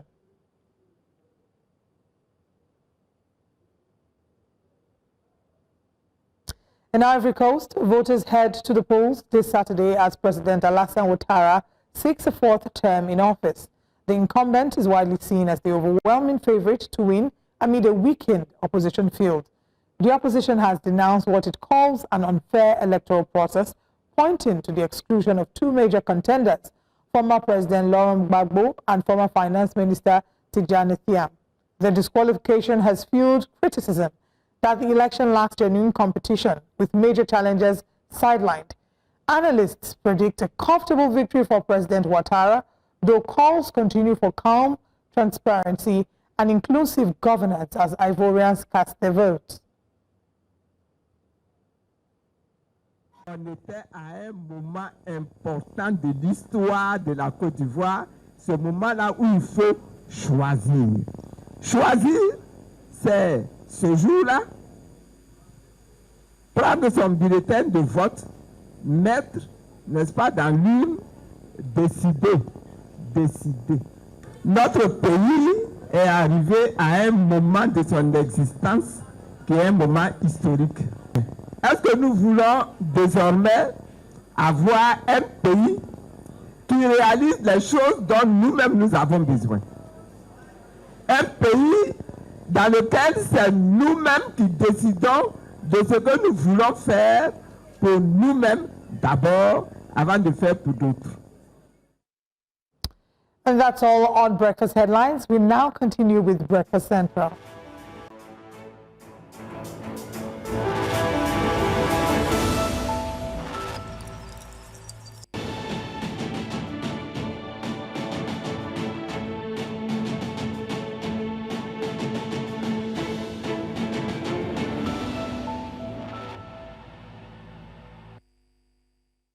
Yes, we're having a special 9 o'clock hour broadcast here on Breakfast Central on the Friday. That's because we've decided to put a hold a little bit on the front pages of the newspapers where you can call in just to have this conversation.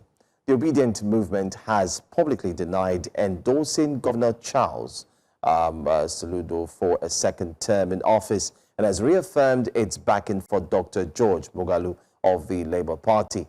In a statement signed by Dr. Yunusa Tanko, the national coordinator, The movement described the report as a desperate attempt to exploit the name and credibility of the Obidient family for political gain. The movement made it clear that it has not endorsed, authorized, or supported Governor Soludo or any other candidate outside its known position. The movement made it clear that it operates by truth and transparency, not propaganda. Any claim suggesting otherwise is false and should be disregarded. That's end of quote or end of statement put out there by Dr. Tango. Anyway, joining us for this discussion is the beneficiary of the endorsement himself, the gubernatorial candidate of the Labour Party in the November 8 Anambra governorship election. Dr. George Moghalu joins us this morning. Good morning. Yes, good morning, and thanks for having me. Great. First of all, how did you feel knowing that you've been endorsed by the Obidient Movement? They publicly affirmed support for you and disowned claims that it endorsed Soludo. How did you feel, first of all, you heard that claim that the Obidient Movement had supported the current governor? No, I didn't take it serious because I know that the Obidient Movement has publicly endorsed me. The leader has endorsed me and they issued a statement to that effect, and I'm aware, fully aware, that I've been endorsed. So when I saw that, I saw it as a joke too far.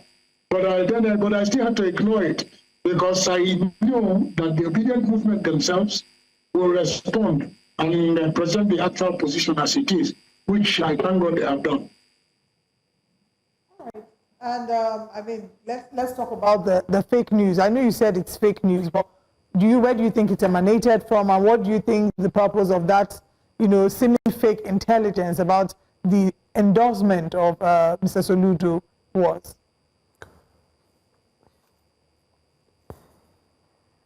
Oh, well, like I did say, I didn't consider it an issue because talk is cheap and is free. Anybody can come up and say whatever he or she likes. But it's also important to get issues properly situated in their proper perspective. Now, Doctor. And then corrections made where misinformation is presented. So for me, I know that that's not a true position. I know it's not honest as it is. Somebody may have wanted to take advantage of a brand and then use it to his personal gains. So for me, it was no issue at all. Now, Dr. Moghalu, the November 8th elections are just a few weeks ago. Want to know how your campaigning has been going on and what feelers you're getting, and also how do you rate your chance in going up against an incumbent governor in a state that has been consistently won by APGA? Well, the truth about it is that our campaign has been going on since we started, and we have maintained the consistency so that we'll be able to keep selling ourselves to our people for them to understand us properly and be able to place their trust and confidence in us. We've been doing what we're supposed to do, going from community to community, going from market to market, engaging critical stakeholders in the process of our trying to market ourselves and present our party's manifesto for them to have a buy-in and then work with us. Our chances are very high. You know that Labour Party in my state is organic. The followership for Labour Party is organic. People are very interested in Labour Party because they know what we stand for. And they know the antecedents of both myself, the candidate, and our leader of the party, who incidentally comes from Anambra State. So they know us very well, and they want to partner with us. So our support is organic, and we'll continue to expand the base until the election date comes on November 8th. Campaigns are still on until the 6th of November, and we will keep taking advantage of the days as they come by to sell ourselves and then talk to our people. Okay. Are you in any way worried that the numbers have indeed racked up? Earlier on, you did have, for the continuous voter registration, it went from 2.6 now to 2.8.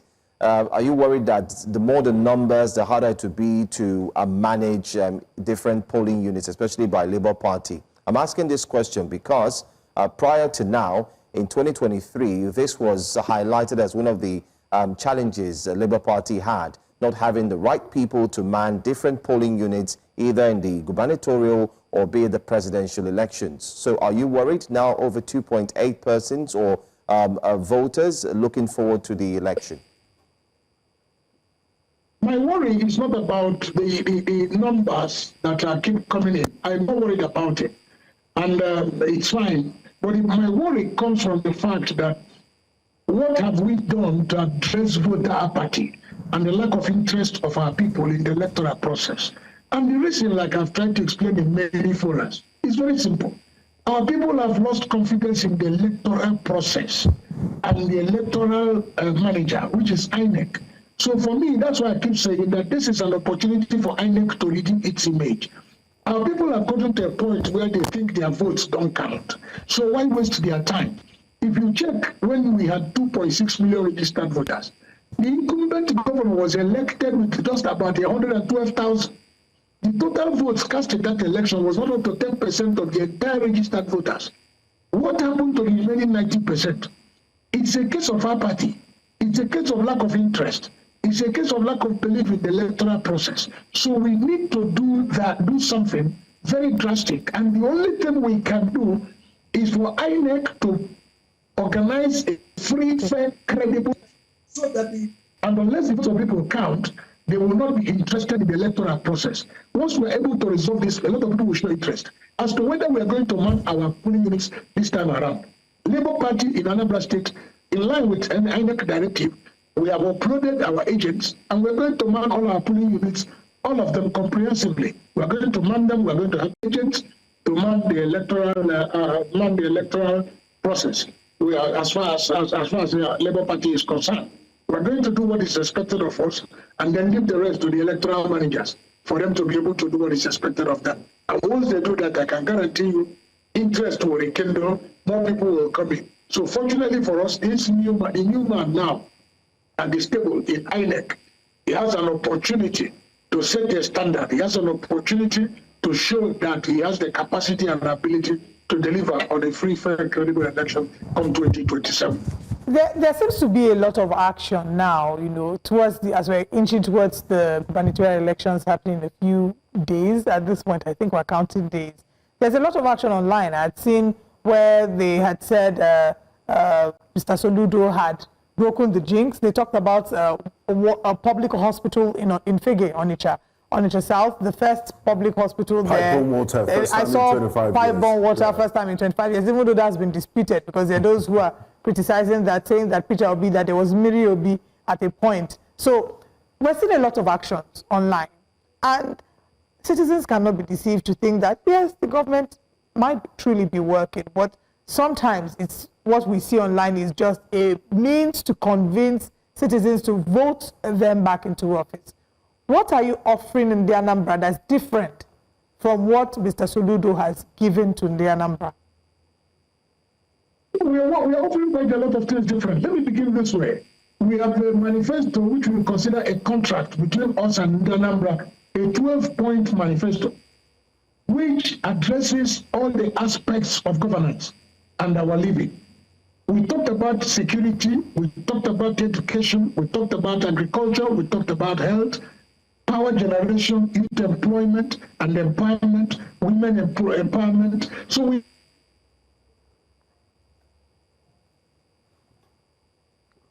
talked quite about a lot within the manifesto, which we consider a contract, like I did say. So we're going to make strategies which we intend to deploy with regards to addressing the issue of insecurity and address it once and for all.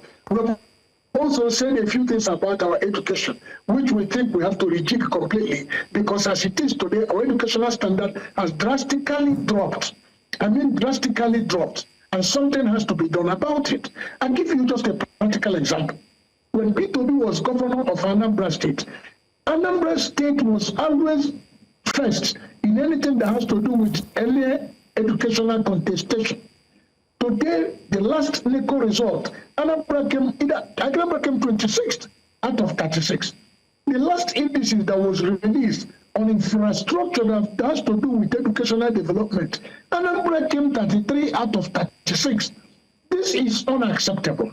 If you look at our agricultural sector, What has happened there is practically nothing, because we have not developed one aspect of our agricultural value chain. We have not invested in agriculture. The opportunities we have in agriculture is lying fallow. Something has to be done. Our health system has also practically collapsed. A lot of work has to, you see, we must separate theatrics. We must separate cosmetics from the real issues. Look at the infrastructure that they are doing in Anambra State. Go and look at the quality. In some instances, they start a road before they finish it. Part of the ones they have done collapses. This is the kind of infrastructure we experience in Anambra State. A lot has to be done. And let me tell you, there is no way you expect any economic development in any secure environment. We have a security challenge, a major one, and government appears to have lost it, because there's practically nothing they're doing and there's nothing they can do. The security outfit they created is part of the problem they have today, which they need to solve. And we have developed, we have said what and what we will do, and we resolve the issue of insecurity once and for all, and it becomes permanent. The last records that was released by the Bureau of Statistics about those who has attracted foreign investment, Anambra was not listed because we have not attracted a dollar. Nothing is working. Never mind these things that we see on TV or social media. People are hired or contracted to sell propaganda to the people, and this should not be so. All right, Mr. Moghalu, let's... A government in power, what you use to campaign is what you have done, not what you will do. Okay, so now let's talk about, let's narrow down this KPI for you. You've talked about education, security, you know, women's health, and the health in general. There are many things that you've talked about that are not working that you intend to fix. Within the first 100 days of office, if you get into power, become the official governor of Anambra State, what are the key areas we expect to see immediate change within the first 100 days in office? And how can Anambra hold you to account? Because what we see a lot of the time is that people make promises, get into office. As soon as they get into office, it's almost like they've forgotten about the promises that they made. So narrow down the KPIs for us to the first 100 days and how we can, you know, the people can hold you to account. In the first 100 days, I will resolve the issue of insecurity. I have said it because I know what to do. I will resolve the issue of insecurity, and people will see the direction where we're heading to, and they will buy into it. As for holding me accountable, please look at my past records. I don't make promises I cannot keep. This is not my first outing in the public office. Go and check my record in Niwa. Go and check my record in Abia State when I served there in government. Even in the private sector, go and check my record. I am one, if not the only, politician in Anambra State that picks all his calls, takes all his text messages. So the issue of accessibility to me is guaranteed. Okay, Dr. Moghalu, I know you've talked about guarantees right now. Is one thing for, like they say, politicians would give the guarantees, but once they get into power, it becomes a different story, but that's what people say. For us here as journalists, we also want to find out from you what you make of the other politicians who are equally vying for the same seat, because we've been talking about the incumbent. Well, let's focus on the APC. The APC has a very, very notable name, a businessman who many have said is very close to the youths as well. His name is Nicholas Ukachukwu, who is vying for the same seat. You also have Ezenwa for Jude of the PDP as well. Are you worried about these other politicians from the APC and the PDP? Because the focus might not just be on the incumbent, but what about the other ones who are equally vying for the same seat? No, I have no problem with anybody. Ambition is free. Anybody can have ambition to pursue his agenda. The decision is still lies in the hands of the Anambra. It is Anambra people who decide who they want to lead them.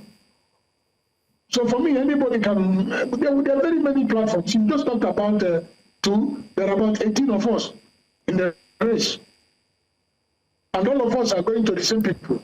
It's for them now to look at us, look at our past, look at trajectory, look at our records, look at our credibility of character, look at the programs we are coming with, and they'll be able to make up their minds on who they think will serve their interest better. Okay. My next question will be, the Obidient base is actually also strong among the youths. and urban professionals. Are you converting their energy to ensure that they turn out en masse to vote on that day? No, the Obedients have demonstrated a commitment to my ambition and my project, for which I'm eternally grateful. Whatever I'm expected to do, I'll do. They have interviewed me, they have questioned me, they have asked for my programs, we have discussed extensively, and they have moved into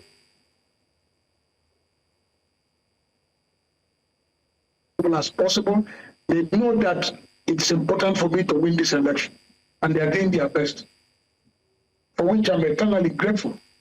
Any support, any endorsement you get from any group is a welcome development, especially at this time, which we consider very critical. All right. What would you say? I mean, you've expressed strong optimism about these elections, but do you have any concerns about, things that maybe could potentially go wrong, and how do you maybe want to hold the electoral body to account to ensure that these things don't go wrong? What are your strongest areas of concern? My areas of concern is about the election managers. That is INEC and the security agencies. That's just my area of concern. Once they live up to the expectation, once they live up to their name, once they live up to the oath of office they took, once they are committed to the process, they deliver a free and credible environment. We also will play our part. Our business for now is to move around, talk to our people, canvass, present them with our programs, allow them to make up their mind, and then make ourselves available for them to choose who they want. The major problem, the major area of concern is INEC living up to expectation, is the security agents remaining practically neutral and be seen to be neutral and be able to provide a secure environment for us to participate in the process. So these are the only two areas of concern, because the moment these two are guaranteed, I can tell you Anambra will come out and they will choose the candidate of their choice. I want to say thank you so much, Dr. George Moghalu, for speaking with us. November 8th is just around the corner. We also will be looking forward to speak with other candidates as well. Thank you for your time, and we'll talk to you again, or maybe before the elections and also after the elections. All the best. All the best. Thank you so very much. I appreciate you all. All right. All away from that conversation, we're going to take a look at the front pages very quickly. Right before we do have the entertainment team also join us here, because it's the weekend and we must always give room for a little bit of entertainment to loosen up just a little bit. But we'll go on a quick break. When we come back, we'll touch on the front pages just for a little bit to see what the front pages are indeed saying before we segue to entertainment. Stay with us.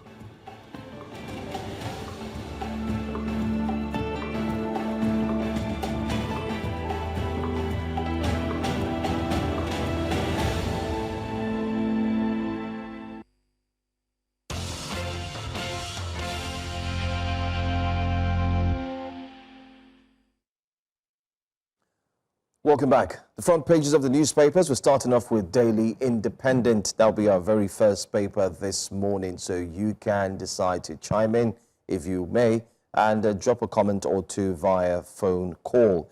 Tinubu to Amupitan. Anambra Guba election, your litmus test, he says. Asks him to protect integrity of elections, electoral process. New INEC chair assumes duty, says appointment divine.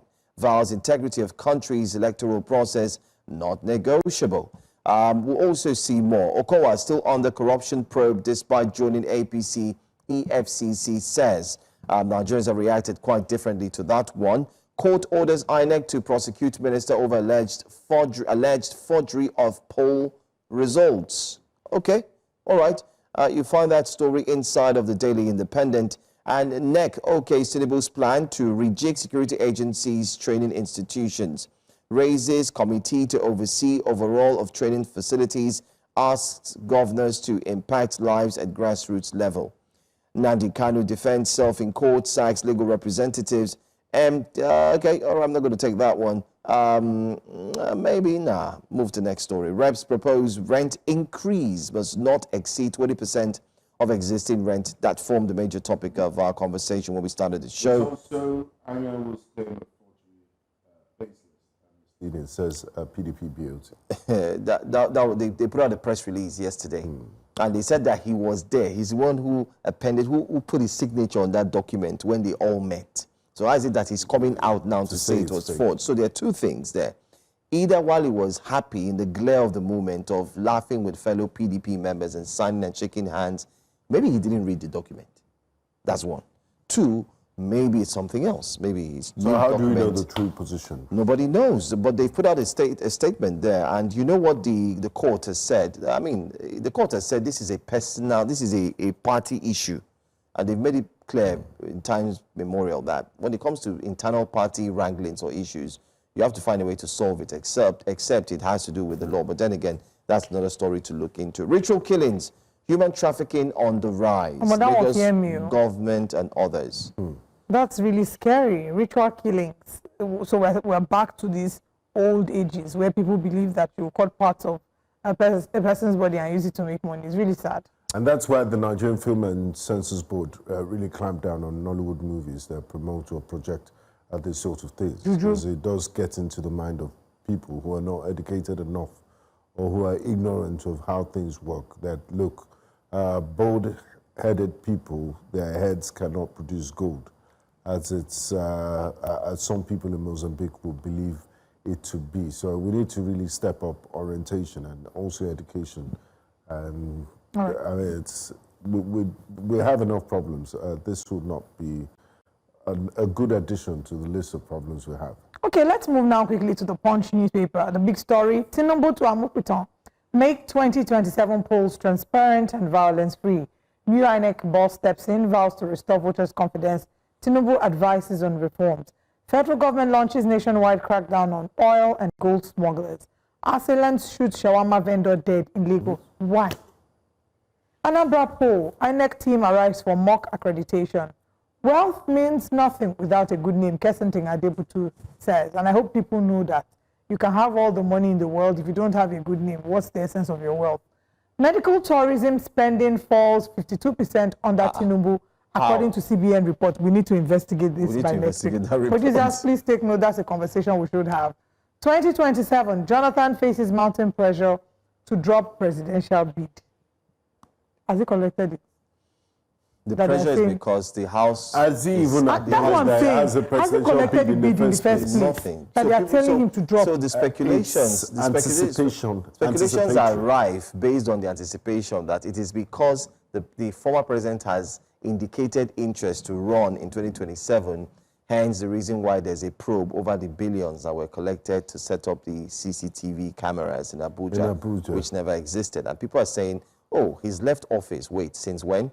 For a long time now. It's been 10 years going to 11, and you're just remembering. This reminds me of what when Muhammad Ali used to spar with George Foreman. They had a huge rivalry, and Muhammad Ali will say that if George Foreman dreamt of beating him in the ring, he needs to wake up from that dream and apologize. Wow, wow. That's what's going on. I think you need to wake up from that dream and apologize. Well, this is the much that we can take today on the newspaper front pages. We have entertainment, and our entertainment correspondent is on standby to bring you entertainment right after this break.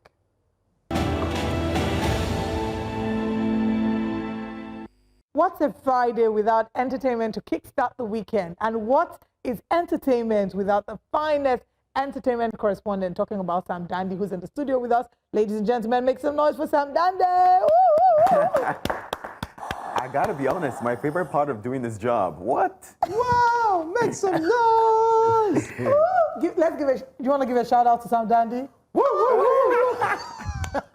Go ahead, Sam. Let's get into entertainment, guys. You ready? Let's get into it. Now, veteran juju musician Sir Shina Peters has stirred debate after declaring on the Honest Bunch podcast that he has produced 4 evergreen songs, which he says surpasses the late Michael Jackson's 2. Now, he named Off the World and Thriller. The 67-year-old Peters argued that lasting songs are the true measure of an artist's legacy and expressed concern that Nigeria's current music generation prioritizes fleeting hits over timeless quality. He's right about that part, but doing songs that are more evergreen than Michael Jackson. Well, I only agree with him to the extent that he has a right to his opinion, and it's his opinion. It's his opinion, okay. And his opinion does not represent the voice of the masses. It ends with him. Michael Jackson died, I can't even remember the year. I was in university when Michael Jackson died, many years ago. And years after, his music not only, lives on, his legacy. There's still young people, Gen Zs are still trying to dress like Michael Jackson, dance like Michael Jackson. His influence on music is evergreen, is timeless. Special shout out to Joash Amupitan on the governor of Osun State. Jackson. Joe is speechless. Honestly, special shout out to him. We can't deny the fact that you can't talk about Nigeria's musical history without mentioning Joash Amupitan. But please, let's not compare. Yeah, let's not compare himself to Michael Jackson. Let's not do that. Even Clarence Peters. Where's the gauntlet? Move on. Let's move from that. Nollywood actress Yvonne Jegede has publicly urged fellow actor Regina Daniels to leave your marriage if there is violence. Now, this is amid circulating domestic violence allegations surfacing on social media over the past week. Now, in an Instagram post, Jegede stressed that no one should tolerate abuse just to keep up appearances and encouraged anyone in a harmful relationship to prioritize survival and dignity. Now, following Regina's video outburst alleging domestic violence and her husband Ned's statement alleging Regina's drug and alcohol abuse, we're yet to get more light on the rather controversial marital crisis, but some say they've reconciled. Honestly, we're not even sure. But this was heavy in the news over the week. Yeah, it's heavy because if you talk about Yvonne Jegede, she was married to a former rapper in the early 2000s, late 90s, known as Abounce Fawole, and real name Kunle Fawole, who's still an actor till date. And there were cases of, physical fisticuffs, fight, and she didn't stay long in the marriage. She left. She talked about it, but I think she's now extending the olive branch to someone who. Nobody extended me. Someone who is also going through something quite similar. But then again, I would say maybe because of the experience she had, she's feeling like, oh, listen, let me talk to another woman, not to go through something. Don't waste time. Just leave if you have to. But it still boils down to the fact that I don't know if Regina Daniels will leave or she would stay. That's their own business. That's their decision. Well, fans are reminded about their wedding. I mean, at the point where they did come together, she was, I believe, 19 and Ned was 59, and she's his fifth wife. And this is just for, fact's sake. Fifth or fourth? I don't even know anymore. 59. Let's move from that one. Rapper Odumodu Black has clashed with manager of colleague Blackbones, Maury Oluwatobi, after accusations of being dissed in Blackbones' latest track, ACL. Recall that both rappers have been involved in this public hip-hop feud. The altercation reportedly happened in Uyo, and Odumodu Black confronted Blackbones' manager, venting his anger as the manager pushed back. It was quite, a surprising visuals, but it seems that it's this battle for supremacy or who the best rapper in Nigeria is. I don't know if either of them would be called the best rapper, but... Blackbones signed on the Chocolate City. That's right. Same record label that's got MI as president. It's also got MI's brother, Jesse Jags, and then also had AQ, But then again, these guys are very good. They're very good rappers. I feel like it's part of hip-hop normally. Yeah, so... Beef. This beef. Sometimes this beef is like it's planned. Well... Sometimes you need them to go vegetarian. Let them be peace in the world. I was about to say that we don't do beef. I'm going to remember one MI line that referred to this beef. I like this nose ring, by the way. I'm thinking of bringing it on the show on Monday. I'm inspired by Blackbones. You come with a septum. I can guarantee you that if you come here with that on Monday, you just call me. You'll be controlling the camera. Just introduce me. Hi, this is Breakfast Headlines. I'm Benga Aboroa, a.k.a. Cowbell.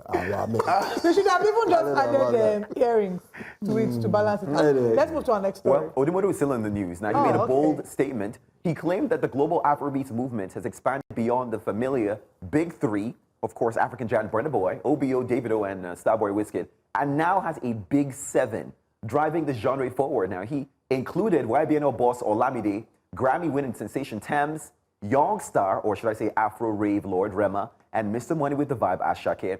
He pointed out that these stars individually have made a global mark, enjoyed successful world tours, and command massive fan base, not just this Big Three. Who agrees? Or should it be Big 10 or Big 20? I don't know. Big Seven, not Big Three, and he's part of the Big Seven. He didn't add himself, though. Okay, that's fine. Me, I don't care. I don't care about big 1, 2, 3, 4. They're all delivering good music. They're doing great, and kudos to them. All this competition is unnecessary. I think so. And I like the fact that the Big Three conversation has started years ago, but I think it's high time we drop it. We drop it. Because I have a big problem. Yes, let me say it here. This so-called Big Three, Big Seven, 4, 5 years ago, no, from 10 years ago up until now, when it's September, you would start having hit bangers dropping that will take everybody from September to January. P Square were notable for that, a lot of them. Do you know today? What's today's date? October. No banger. How? Nothing. Nothing. Have you got, so where is the Big Three or Big Seven? Now it's Nollywood that has taken over, because Nollywood, you know, the likes of Funke Akindele, a number of them have started to plan Christmas bangers. And we're here for it. Nothing is coming from the... we will eat. Okay, can you give me what song is popping now? Well... Rema and Ira. No, Rema and Ira. Okay. Yeah, they have a new song. Who's that girl? Who's that girl? What's popping? Is it going to be... It's going to enter December. You know, December hits are hits that...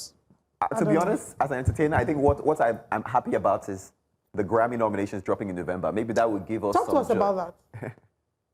But I mean, talking about songs that I'm sorry I can't contribute. Since you're in the worldly music genre, let's talk about gospel music. Go on with your last story, please.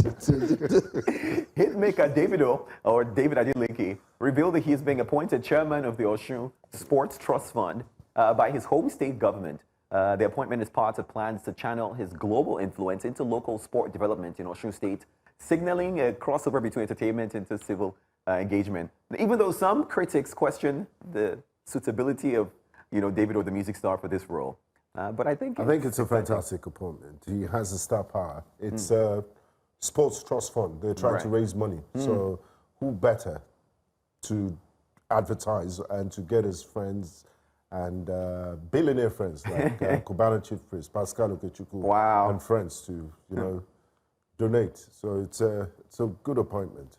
David is still in the news, by the way. He recently met French President Emmanuel Macron in Paris, sharing images of the two together on social media and stating that they discussed visions for a better world.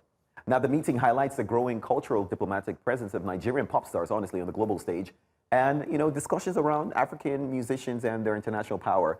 I want to pull up a few tweets because Nigerians are going a bit crazy about this one. Of course, this was Davido, said it was an honor meeting Emmanuel Macron and sharing a vision. I mean, they look like they had a great conversation. I trust Nigerians. We always have opinions on everything. You can't wait for it. Let's take the next one. You don't want to see. This one here by Biggest Mac says, no be only vision for a better world. I don't blame you. You think everyone in kindergarten, like, imagine, he's why so Why fierce? so angry? Why so angry? Nigerians. Why so salty, as Gen especially Zs on Twitter. said? Yeah.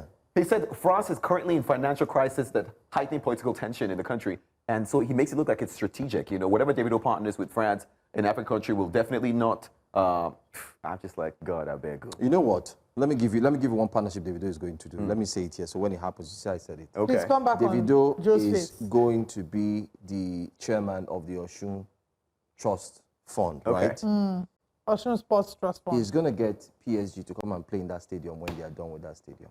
Wow, what a vision. That's what you do when you talk to France. You get Mark, PSG. what's the date? Today's they come, 24th they of play October. at the Osun. And These are again, part of the visions for David, better world. you know we're available for PR publicists when it comes to Absolutely. that. So let's give you more ideas. I like that. You know, that's it. So people shouldn't just. Sometimes if you don't have anything in the head, it's Just a keep problem. quiet. Congratulations to them. I think it was a great meeting. I saw a video call of him and his wife Chioma, and you know Chioma was speaking to president. Marry well. Look at the video. You know, but I mean, it's adorable. It was such an adorable video. I say that, I mean, I know it's not the crux of the discussion, but it just reminds me of how, for example, your parents who know that you're in this industry and they know you're meeting some of their faces and like, oh, I like this person. Proud. Let me be this proud. person. True. Yeah. Sam, Dandy, thank you for joining us for entertainment. And we're this very morning. proud of you. We're proud of you. Well done. I can't wait for you to meet the president of my residential area, at least as president. You start from somewhere.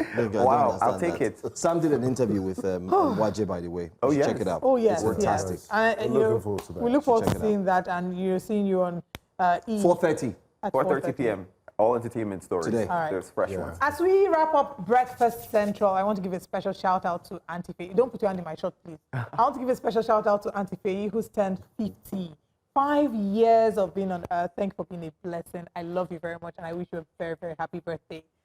After You said working, 5 years, 5 decades. Sorry, 5 decades. What's wrong with 5 us years. today? We're just high. Not We really us, want to get out I'm of the not show. part of it. We're high Thanks for on watching, excitement. guys. See you all Bye, on Monday. bye, Bye-bye. please, bye. After Thanks, Sam. working, Thanks. Bye.